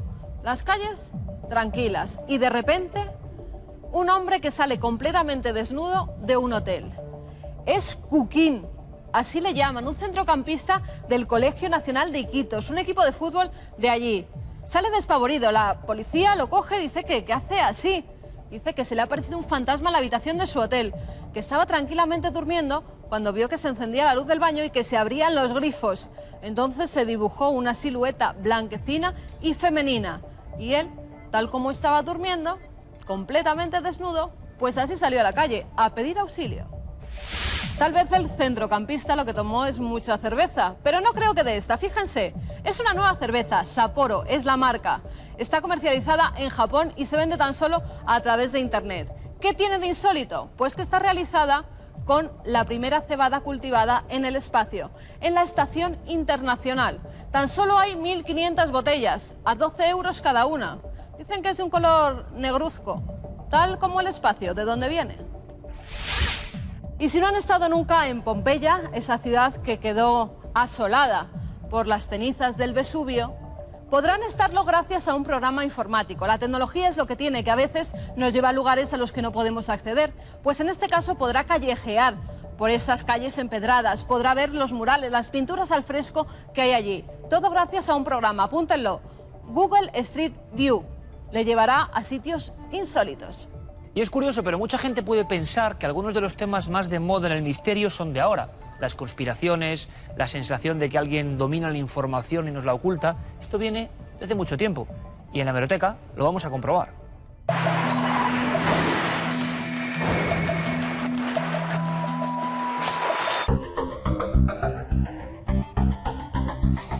Y es que si bien los asuntos de la conspiración han adquirido importancia, sobre todo a partir del 11 de septiembre del 2001, ha empezado una nueva era. Estos no son nuevos, ni mucho menos. En la prensa española nos encontramos con joyas muy anteriores. Año 1971, se van a sorprender y quizá incluso, aunque el tema es serio, esbocen una sonrisa. Las teorías de la conspiración, de cosas que no se contaban y que solo algunos sabían, son muy remotas. Personaje fundamental, JFK, John Fitzgerald Kennedy. Su muerte, 8 años después, en la prensa española se empieza a hablar de ¿puede seguir vivo el presidente de Estados Unidos? Y eso que a nivel mundial se contempló su asesinato, pero la prensa se lo preguntaba. Es más, inventaban toda una historia diciendo que el presidente en el último momento fue salvado por la ciencia y que su mujer, Jacqueline Kennedy, lo que hizo fue, en el estado en el que estaba el presidente, que era un estado como comatoso, un estado en estado vegetativo, fue llevarlo a la isla que pertenecía a Onassis, justamente a Scorpions. Allí le mantenía con vida en ese estado, no sabía si algún día recuperaría su estado normal y mientras se planteaba la posibilidad de casarse con Onassis. Y la prensa decía, esto es todo un montaje para tapar que en realidad el presidente sigue vivo y que está en estado de coma. Pero no solo Kennedy, su esposa, Jackie Kennedy, o Jackie Onassis, como pone esta otra publicación, a la que damos luz hoy, años 70, mítica, Crimen y Castigo. Este semanario hablaba de que a ella también le pasaban cosas muy extrañas. Vean la portada, alguien quiere acabar con su vida. Un año después, 1972, y cuentan la historia de cómo un yate lujosísimo de Onassis, el Cristina, estaba cerca de Ponto Cervo, en la zona de Cerdeña, y de pronto Jackie Kennedy, después de tomar champán, con ese estilo que la caracterizaba, va y se mete en la cama. ¿Y saben qué aparece en su cama? Vamos a verlo. Aparece ni más ni menos que una gruesa araña negra, lentamente intentando acercarse a ella entre las sábanas. Parece ser, según contaba esta revista española, que cogen a la araña, es la propia Jackie la que pone la copa encima de la araña y la retienen en una cárcel de cristal y se descubre que es una viuda negra, que no hay allí. ¿Quién atentaba contra Jackie Kennedy de esta forma tan tremenda? Bueno, al parecer su servicio no estaba muy contento con ella. Decía que era muy caprichosa, que tenían que cambiarle las sábanas siempre de color de rosa y de seda, por supuesto, 2 veces al día, que hacía que la trajeran el pan de la isla de Efka. Todos los días un avión tenía que llevar un pan determinado de un horno determinado de esa isla para que Jackie Kennedy se lo comiera tranquilamente. En fin, los caprichos y las conspiraciones. JFK y su mundo, como ven, 30 años antes de la conspiración global, ya se hablaba de ello en la prensa española. Sorprendente y para esbozar, como decía, una mínima sonrisa ante hechos inquietantes de verdad. Como hechos inquietantes ocurren en otro lugar que les hemos presentado y que hemos recorrido. Es una especie de regreso emocionante, no quiero contarles más, quiero que identifiquen esta torre, esta leyenda, este misterio, porque hemos estado varias veces, pero en ninguna ocasión de forma tan personal como en este nuevo viaje. Vamos a Ochate.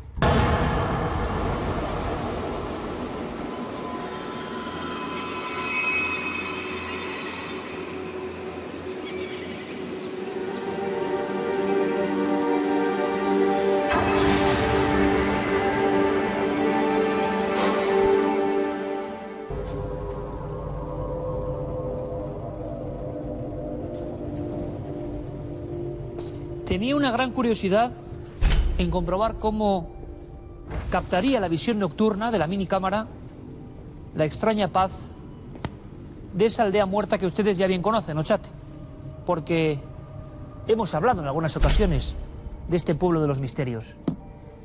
Seguramente a veces exagerados, seguramente también muchas veces incomprendidos y todavía, estoy convencido de ello, con varios secretos que revelarnos. Ochate ya es el recuerdo de lo que fue un día, un lugar lleno de desapariciones, enfermedad, crimen e incluso la sensación de no ser bien querido por sus propios convecinos.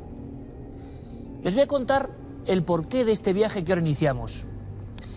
Hace 10 años publiqué mi primer libro y, casualidad o no, llevaba en la portada la vieja torre campanario siglo XII de Ochate. Junto a ella, como parte casi del atrezo, esos árboles muertos. Ya se hablaba en aquel entonces, evidentemente, de los extraños fenómenos que al parecer ocurrían, centrándose en este punto concreto del mapa en el condado de Treviño. Pasó el tiempo y cuando iniciamos hace 5 temporadas la andadura de Cuarto Milenio, no tuve otra opción. La buena suerte, inexplicable, parece ser del libro, hizo que intentara volver a motivar esa carambola. Y Ochate fue el primer asunto que tratamos en la nave del misterio. Y recuerdo perfectamente al invitado y descubridor de este tema, Prudencio Muguruza, que me dijo: os traerá suerte. Y así ha sido una y otra vez.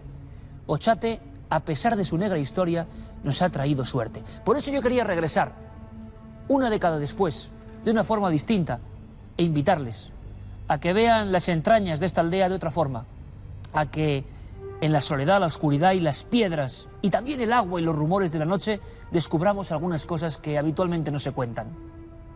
La primera vez que fui a Ochate en soledad, hace ahora 15 años, tuve una enorme impresión. Saqué esta fotografía. Supe que Ochate iba a ser importante en mi vida.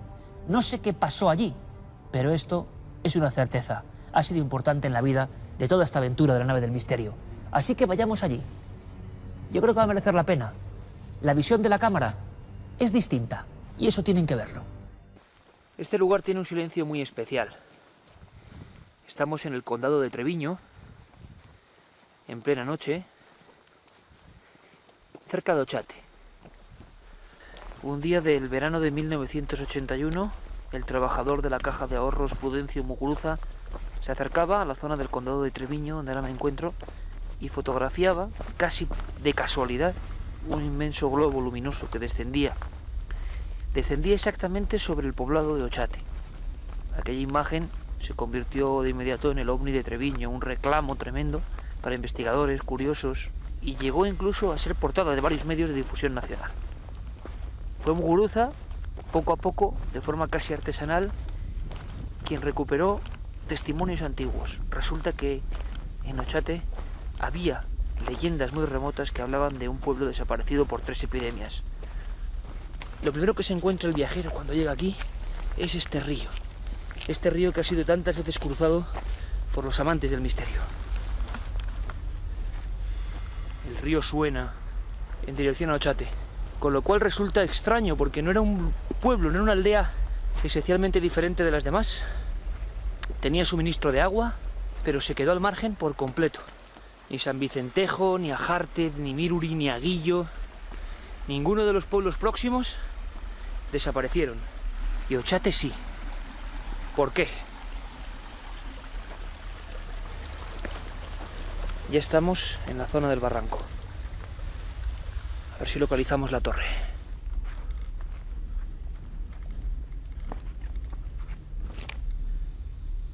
Esta es la explanada que hay justo debajo de la torre. Esto en su tiempo era pueblo. Ahora lo que vemos es una serie de piedras, de restos, de hogueras. Durante un tiempo incluso los mandos policiales investigaron varios grupos sectarios o de presunto origen satánico que venían precisamente a este lugar para hacer sus ritos en plena noche. Restos de velas. Ahora es tremendo ver esto, esta pared de una de las casas de Ochate. Aquí vinimos a hacer un programa de Milenio 3 inolvidable, con una pequeña mesa camilla prácticamente de camping. ¿Y qué pasó aquella noche aquí mismo? En este mismo lugar al que creo que yo no había vuelto, exactamente a este lugar. Recuerdo que uno de los invitados, Muguruza, habló de me siento vigilado o alguien nos está vigilando, y simplemente desapareció la grabación y mi cuaderno de notas. No pudimos emitir aquella noche. Nunca nos ha pasado algo parecido.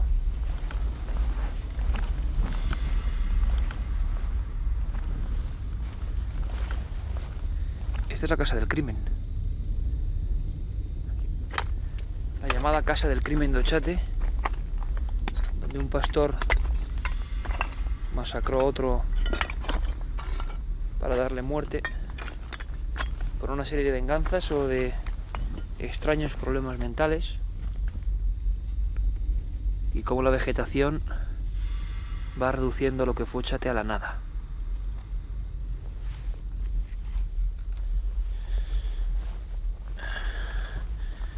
La verdad es que me encuentro un poco desorientado ahora mismo en esta oscuridad. La maleza ha crecido mucho. Voy siguiendo la senda de este barranquera.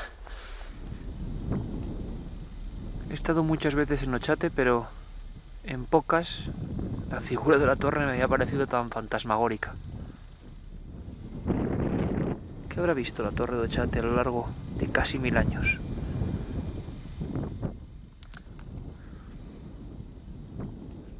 Puerta del Frío, Paso de los Lobos, 1000 teorías. Desde 1981, en el mito del misterio moderno en España, tras la fotografía de algo que parece caer sobre esta torre. La familia Moraza ya recogía desde los años 40 la tradición de que un rayo globular cayó en la torre y apareció un medallón. ¿Leyendas o algo más?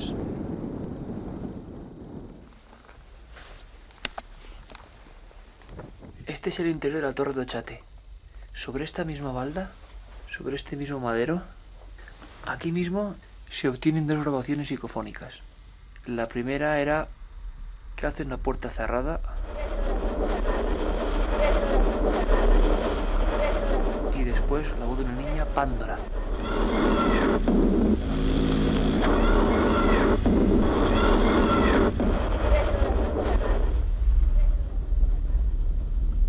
Ahora voy en busca de la ermita de Burgondo, un lugar donde se produce una visión bastante espectral. Ahí están las ruinas, casi devoradas por la maleza. Aquí muchos testigos hablan de la aparición de una sombra, de una especie de dama.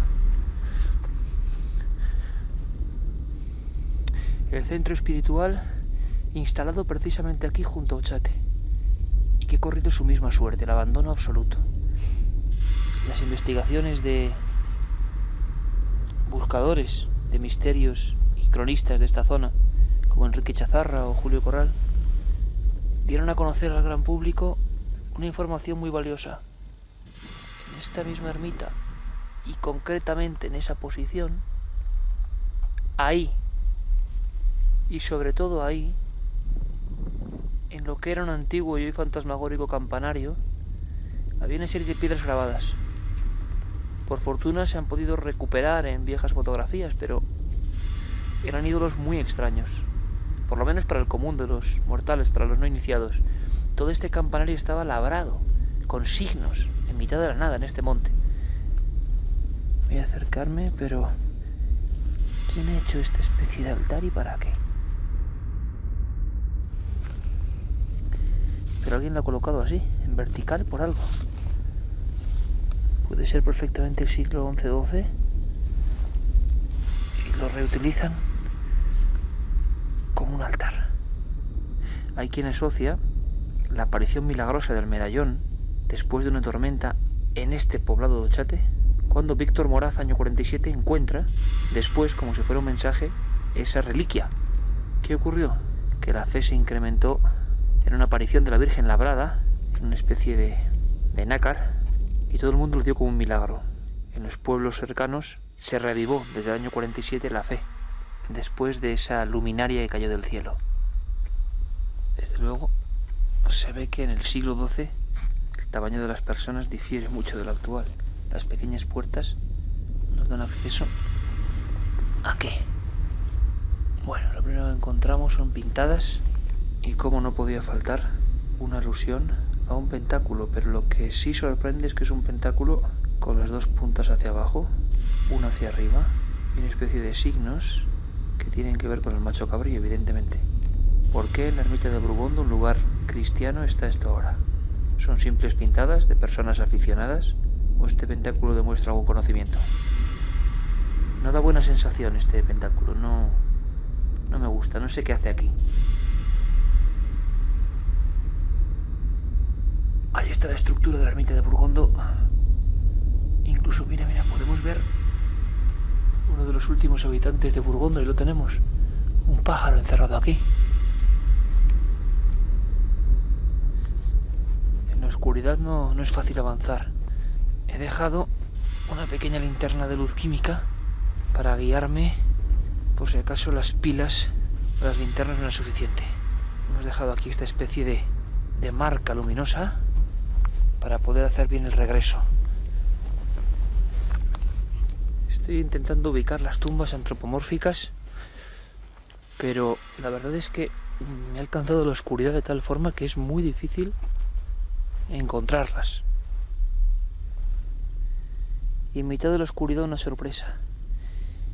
Esto que están viendo ahora es el cementerio necrópolis de Ochate, del que tanto se ha hablado, la forma humana, como para niños o gente muy pequeña, la cabeza, pero es que la maleza está devorando las tumbas.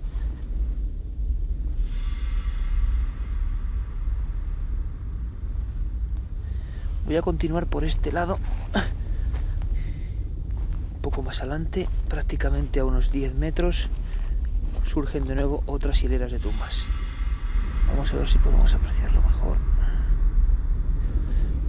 Incluso voy a hacer la prueba de intentar meterme en alguna.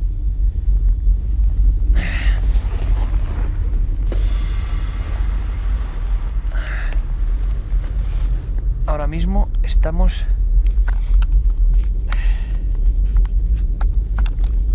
estoy dentro de la tumba de la necrópolis de Ochate.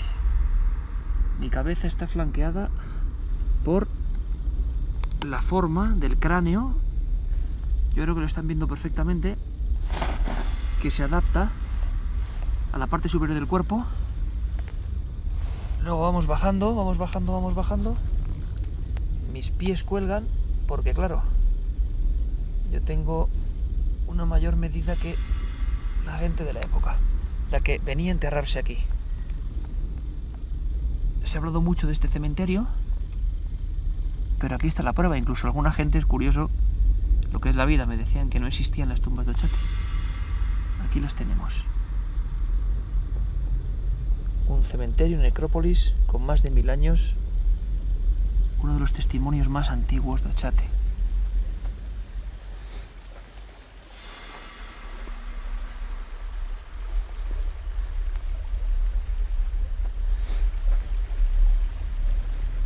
Y con el rumor del agua, con el rumor del pequeño río que aún pasa por el pueblo muerto, despido mi conexión.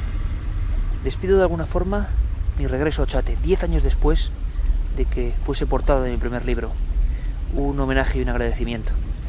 A pesar de la leyenda negra, a pesar de la muerte, a pesar de las investigaciones que demuestran que algo raro pudo pasar aquí, Ochate ha sido una especie de talismán. Un talismán que suena, ecos lejanos de perros, rumor del agua fría que baja de la ermita de Burgondo. Un lugar que para mí no es negativo. Un lugar que les he querido enseñar con otra luz. Buenas noches.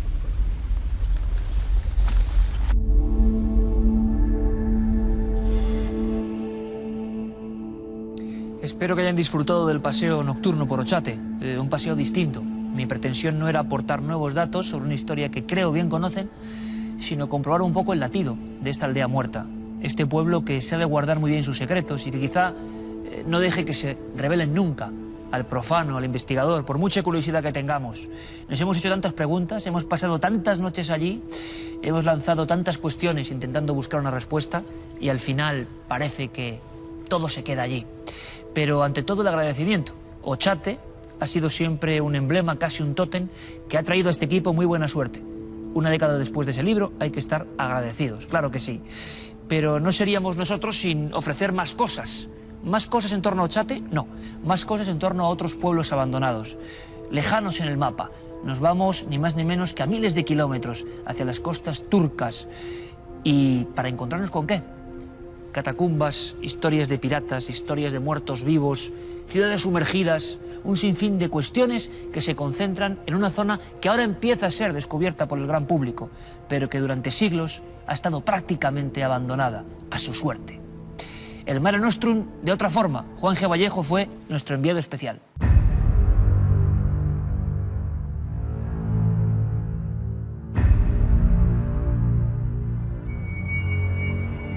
Sus aguas fueron surcadas por inmortales poetas como Homero.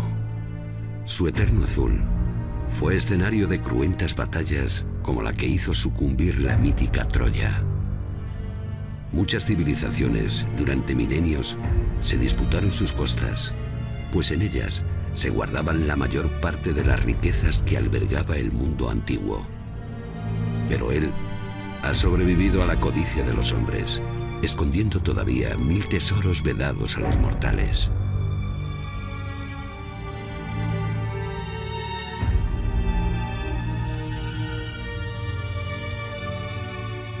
Hay muchos sitios en el Mediterráneo, pero quizás la zona del Próximo Oriente, Turquía, Líbano, Israel, Egipto, son los lugares que están ofreciendo ahora mismo como más datos, están apareciendo más pecios muy importantes. Hay barcos egipcios en la costa del Líbano, toda esa zona, ciudades sumergidas, Cesarea Marítima, están arrojando una información muy importante para entender las relaciones comerciales de unos pueblos con otros, y quizás esa es la zona que ahora mismo tiene un poco de más potencial. Mediterráneo significa mar de en medio de todas las tierras. Y es que hasta hace tan solo 5 siglos se pensaba que una parte del mundo terminaba al finalizar sus aguas. No hay mejor lugar que los parajes que surcamos en este momento para entender su importancia y sus misterios. La costa turca del Egeo, más de 1000 kilómetros de macizos montañosos que surgen como titanes desde lo más oscuro de las profundidades.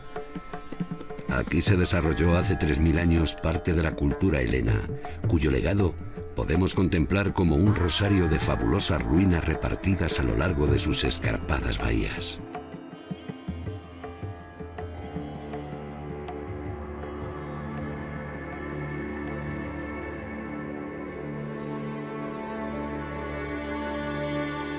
Las ruinas que adornan este rincón del Egeo pertenecen a la vieja ciudad de Kaunos, para muchos maldita, tal y como reflejan diferentes textos, pues comentaban que la malaria era un mal tan endémico en este lugar que buena parte de sus habitantes tenían la piel de color amarillo. Gentes con aspecto mortecino que no podían abandonar este puerto debido a la situación estratégica del mismo. Su final estuvo marcado por diferentes tragedias. El suelo que piso ahora es el de la ciudad de Kaunos, en el corazón de Licia, conocido antiguamente como la región de la luz. El mar Egeo está lleno de maravillas como esta, y el hecho de que estamos aquí es muy sencillo. En lugares como este se comprueba, como en ninguna otra parte, que el mar, por desgracia, le comió parte de sus tesoros al hombre antiguo.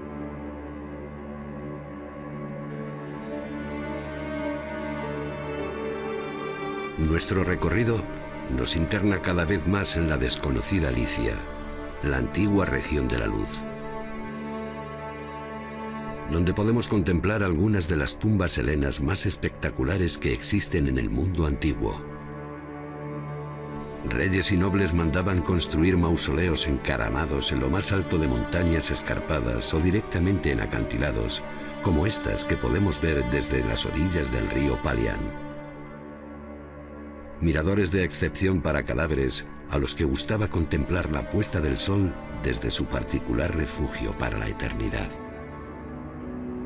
Se trata de tumbas de piedra, bien exentas, sobre columnas, sobre basamentos o, lo que es más frecuente, excavadas en la roca, en los perfiles de la roca. Y el tema común de ellas suele ser en forma de puertas. Simulan, semejan las puertas del Hades, del más allá, de ultratumba, que es un tema que aparece muy frecuentemente en el arte funerario de los griegos y de los romanos, pero que aquí está expresado con una plasticidad realmente extraordinaria. Pero si las tumbas y las ciudades de esta región de Turquía son capaces de estimular la imaginación de cualquier novelista, no lo son menos los hechos singulares que recoge la historia que sucedieron aquí. Pues según todas las crónicas antiguas, este es el lugar donde asesinaba y descuartizaba a sus víctimas la terrible quimera, con cabeza de león y cola de serpiente. Sus días de terror terminaron gracias al valor de Belerofonte, hijo del rey de Corinto, único guerrero capaz de acabar con ella.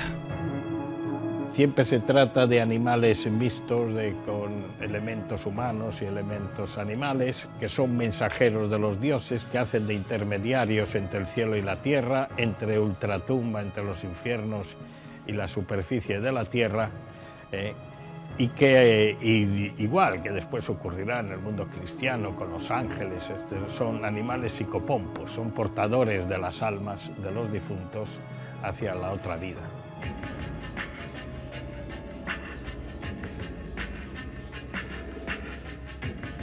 No podíamos terminar nuestro viaje sin sumergirnos en las aguas que circundan la isla de Kekova, pues la ciudad de Simena se hundió aquí bajo el mar Egeo debido a diversos terremotos.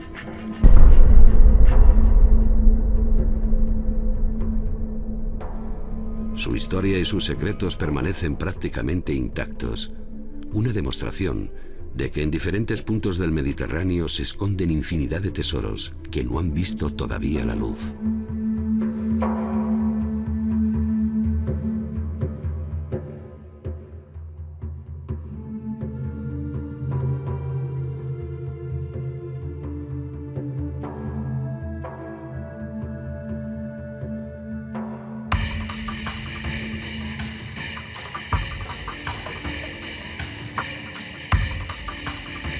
Para los antiguos habitantes de esta región, la vida era como un barco sin rumbo que un día se terminaba por el capricho de aguas turbulentas. Nuestro camino prosigue sin olvidar esta lección. Ya plegamos velas y nos toca regresar después de llevar en nuestras alforjas de viajeros y en nuestras retinas para siempre los misterios del Egeo.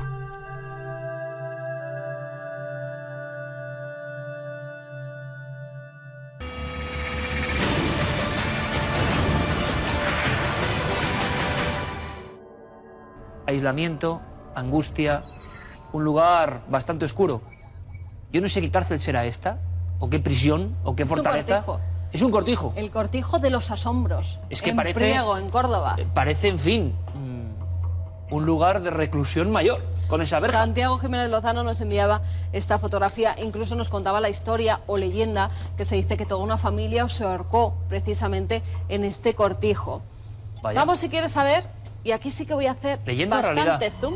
Bueno, nosotros hasta ahí podemos leer. Oye, pues habrá que investigar. Mira, ahí está. Clarísimo. Una cara, ¿verdad? Una cara que parece mirar desde las rejas. ¿Qué es para Guillermo? Huecos de los ojos muy pronunciados, se ven perfectamente. Nariz, Parece una persona que boca. verdaderamente estaba metida ahí, ¿verdad? Sí, y que un estaba niño. mirando con el teléfono móvil, la hacen, ¿eh? Por eso la mala calidad no Sí. se ve muy bien y por eso al aumentarla pues hay muchos píxeles. Bueno, ¿qué ¿qué es? sabemos? Una pareidolia, dice Guillermo, asombrosa, porque en este caso no podemos saber cuál es el elemento que la ha creado. Fíjate. Mira, estos son los diferentes análisis que nos hacía Guillermo. Aquí los tenemos. La tez sonrosada. Sí, parece verdad, los ojos, la frente, la boca, los Lo que ocurre pómulos. es que la zona de la frente parece que ha salido, o sea que el barrote... El barrote... Eso es. Pues eso es un reflejo, y es un reflejo que se produce, según nos dice Guillermo, desde dentro. Aquí tenemos otras más aumentadas de la toma, que sería una pareidolia que además, por la mala calidad con la que es sacada la fotografía con el móvil, pues hace que verdaderamente parezca una cara. Y una cara además un tanto extraña, de angustia. Angustiosa. Bueno, mira, 2 vías de contacto fundamentales. negativo. Ahí en negativo, más terrible todavía. Si tienen material de este tipo, y estamos exhumando un montón de fotos interesantísimas, 2 vías de contacto ya célebres. 2 vías de contacto a través del correo electrónico cuartomilenio@4.com y el apartado de correos 18.189 con el código postal de Madrid 28080. Gracias por sus crismas. Y no seríamos Cuarto Milenio si no despidiésemos este programa con una especie de intruso que nos observa desde el otro lado. De nuevo las fotografías antiguas. ¿Quién no tiene una fotografía cuando era niño pequeño que le están alzando en los brazos a algún familiar? Bueno, pues aquí está una de ellas, pero detrás hay un ser. Esta es clarísima. Es un niño, ¿verdad? Es un niño. Además, un niño también de época. Podría ser por el niño corte. celoso.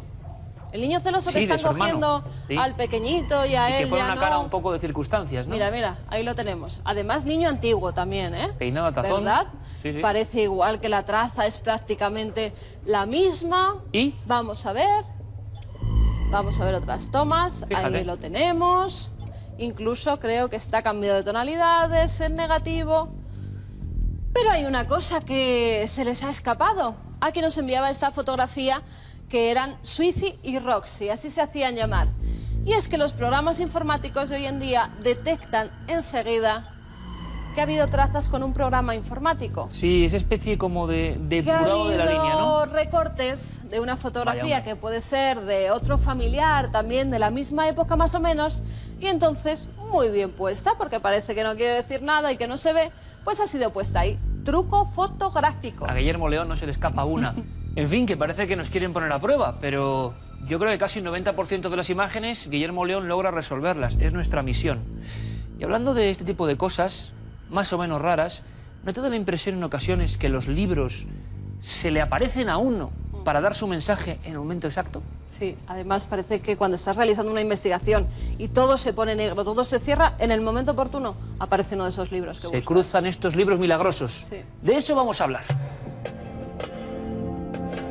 Les contaré que andaba hacía un tiempo buscando un libro, que es este que tengo aquí en la mano, y apareció anteayer en mitad de la biblioteca, en mi domicilio. Estaba todo en obras y yo no sé si los operarios que andan por ahí lo habrán ojeado, me extraña, pero lo daba por perdido. Y de pronto, como si fuese su momento, aparece en el suelo. Es uno de tantos libros, ya antiguo, El viaje definitivo, de todo un maestro, Stanislav Grof, uno de los padres de la psiquiatría y la psicología transpersonal. ¿Por qué digo esto? Porque a veces hay que prestar atención a los libros que nos quieren hablar y por qué nos quieren dar cierto mensaje en cierto momento. Es darse cuenta de las intuiciones. Y empecé a leerlo y efectivamente este libro, que solo había empezado casi a otear en su día, hace ya unos años, guardaba enormes sorpresas que ahora entiendo bien. Y sería muy largo contarles qué mensaje traía este libro perdido en mitad de un gran salón. Pero les diré que es uno de tantos científicos de prestigio internacional, pero ocultados, ensombrecidos, desde el mismo instante en que se pusieron a ahondar en el misterio y en los grandes tabús. Ningún tabú como la muerte, ¿verdad?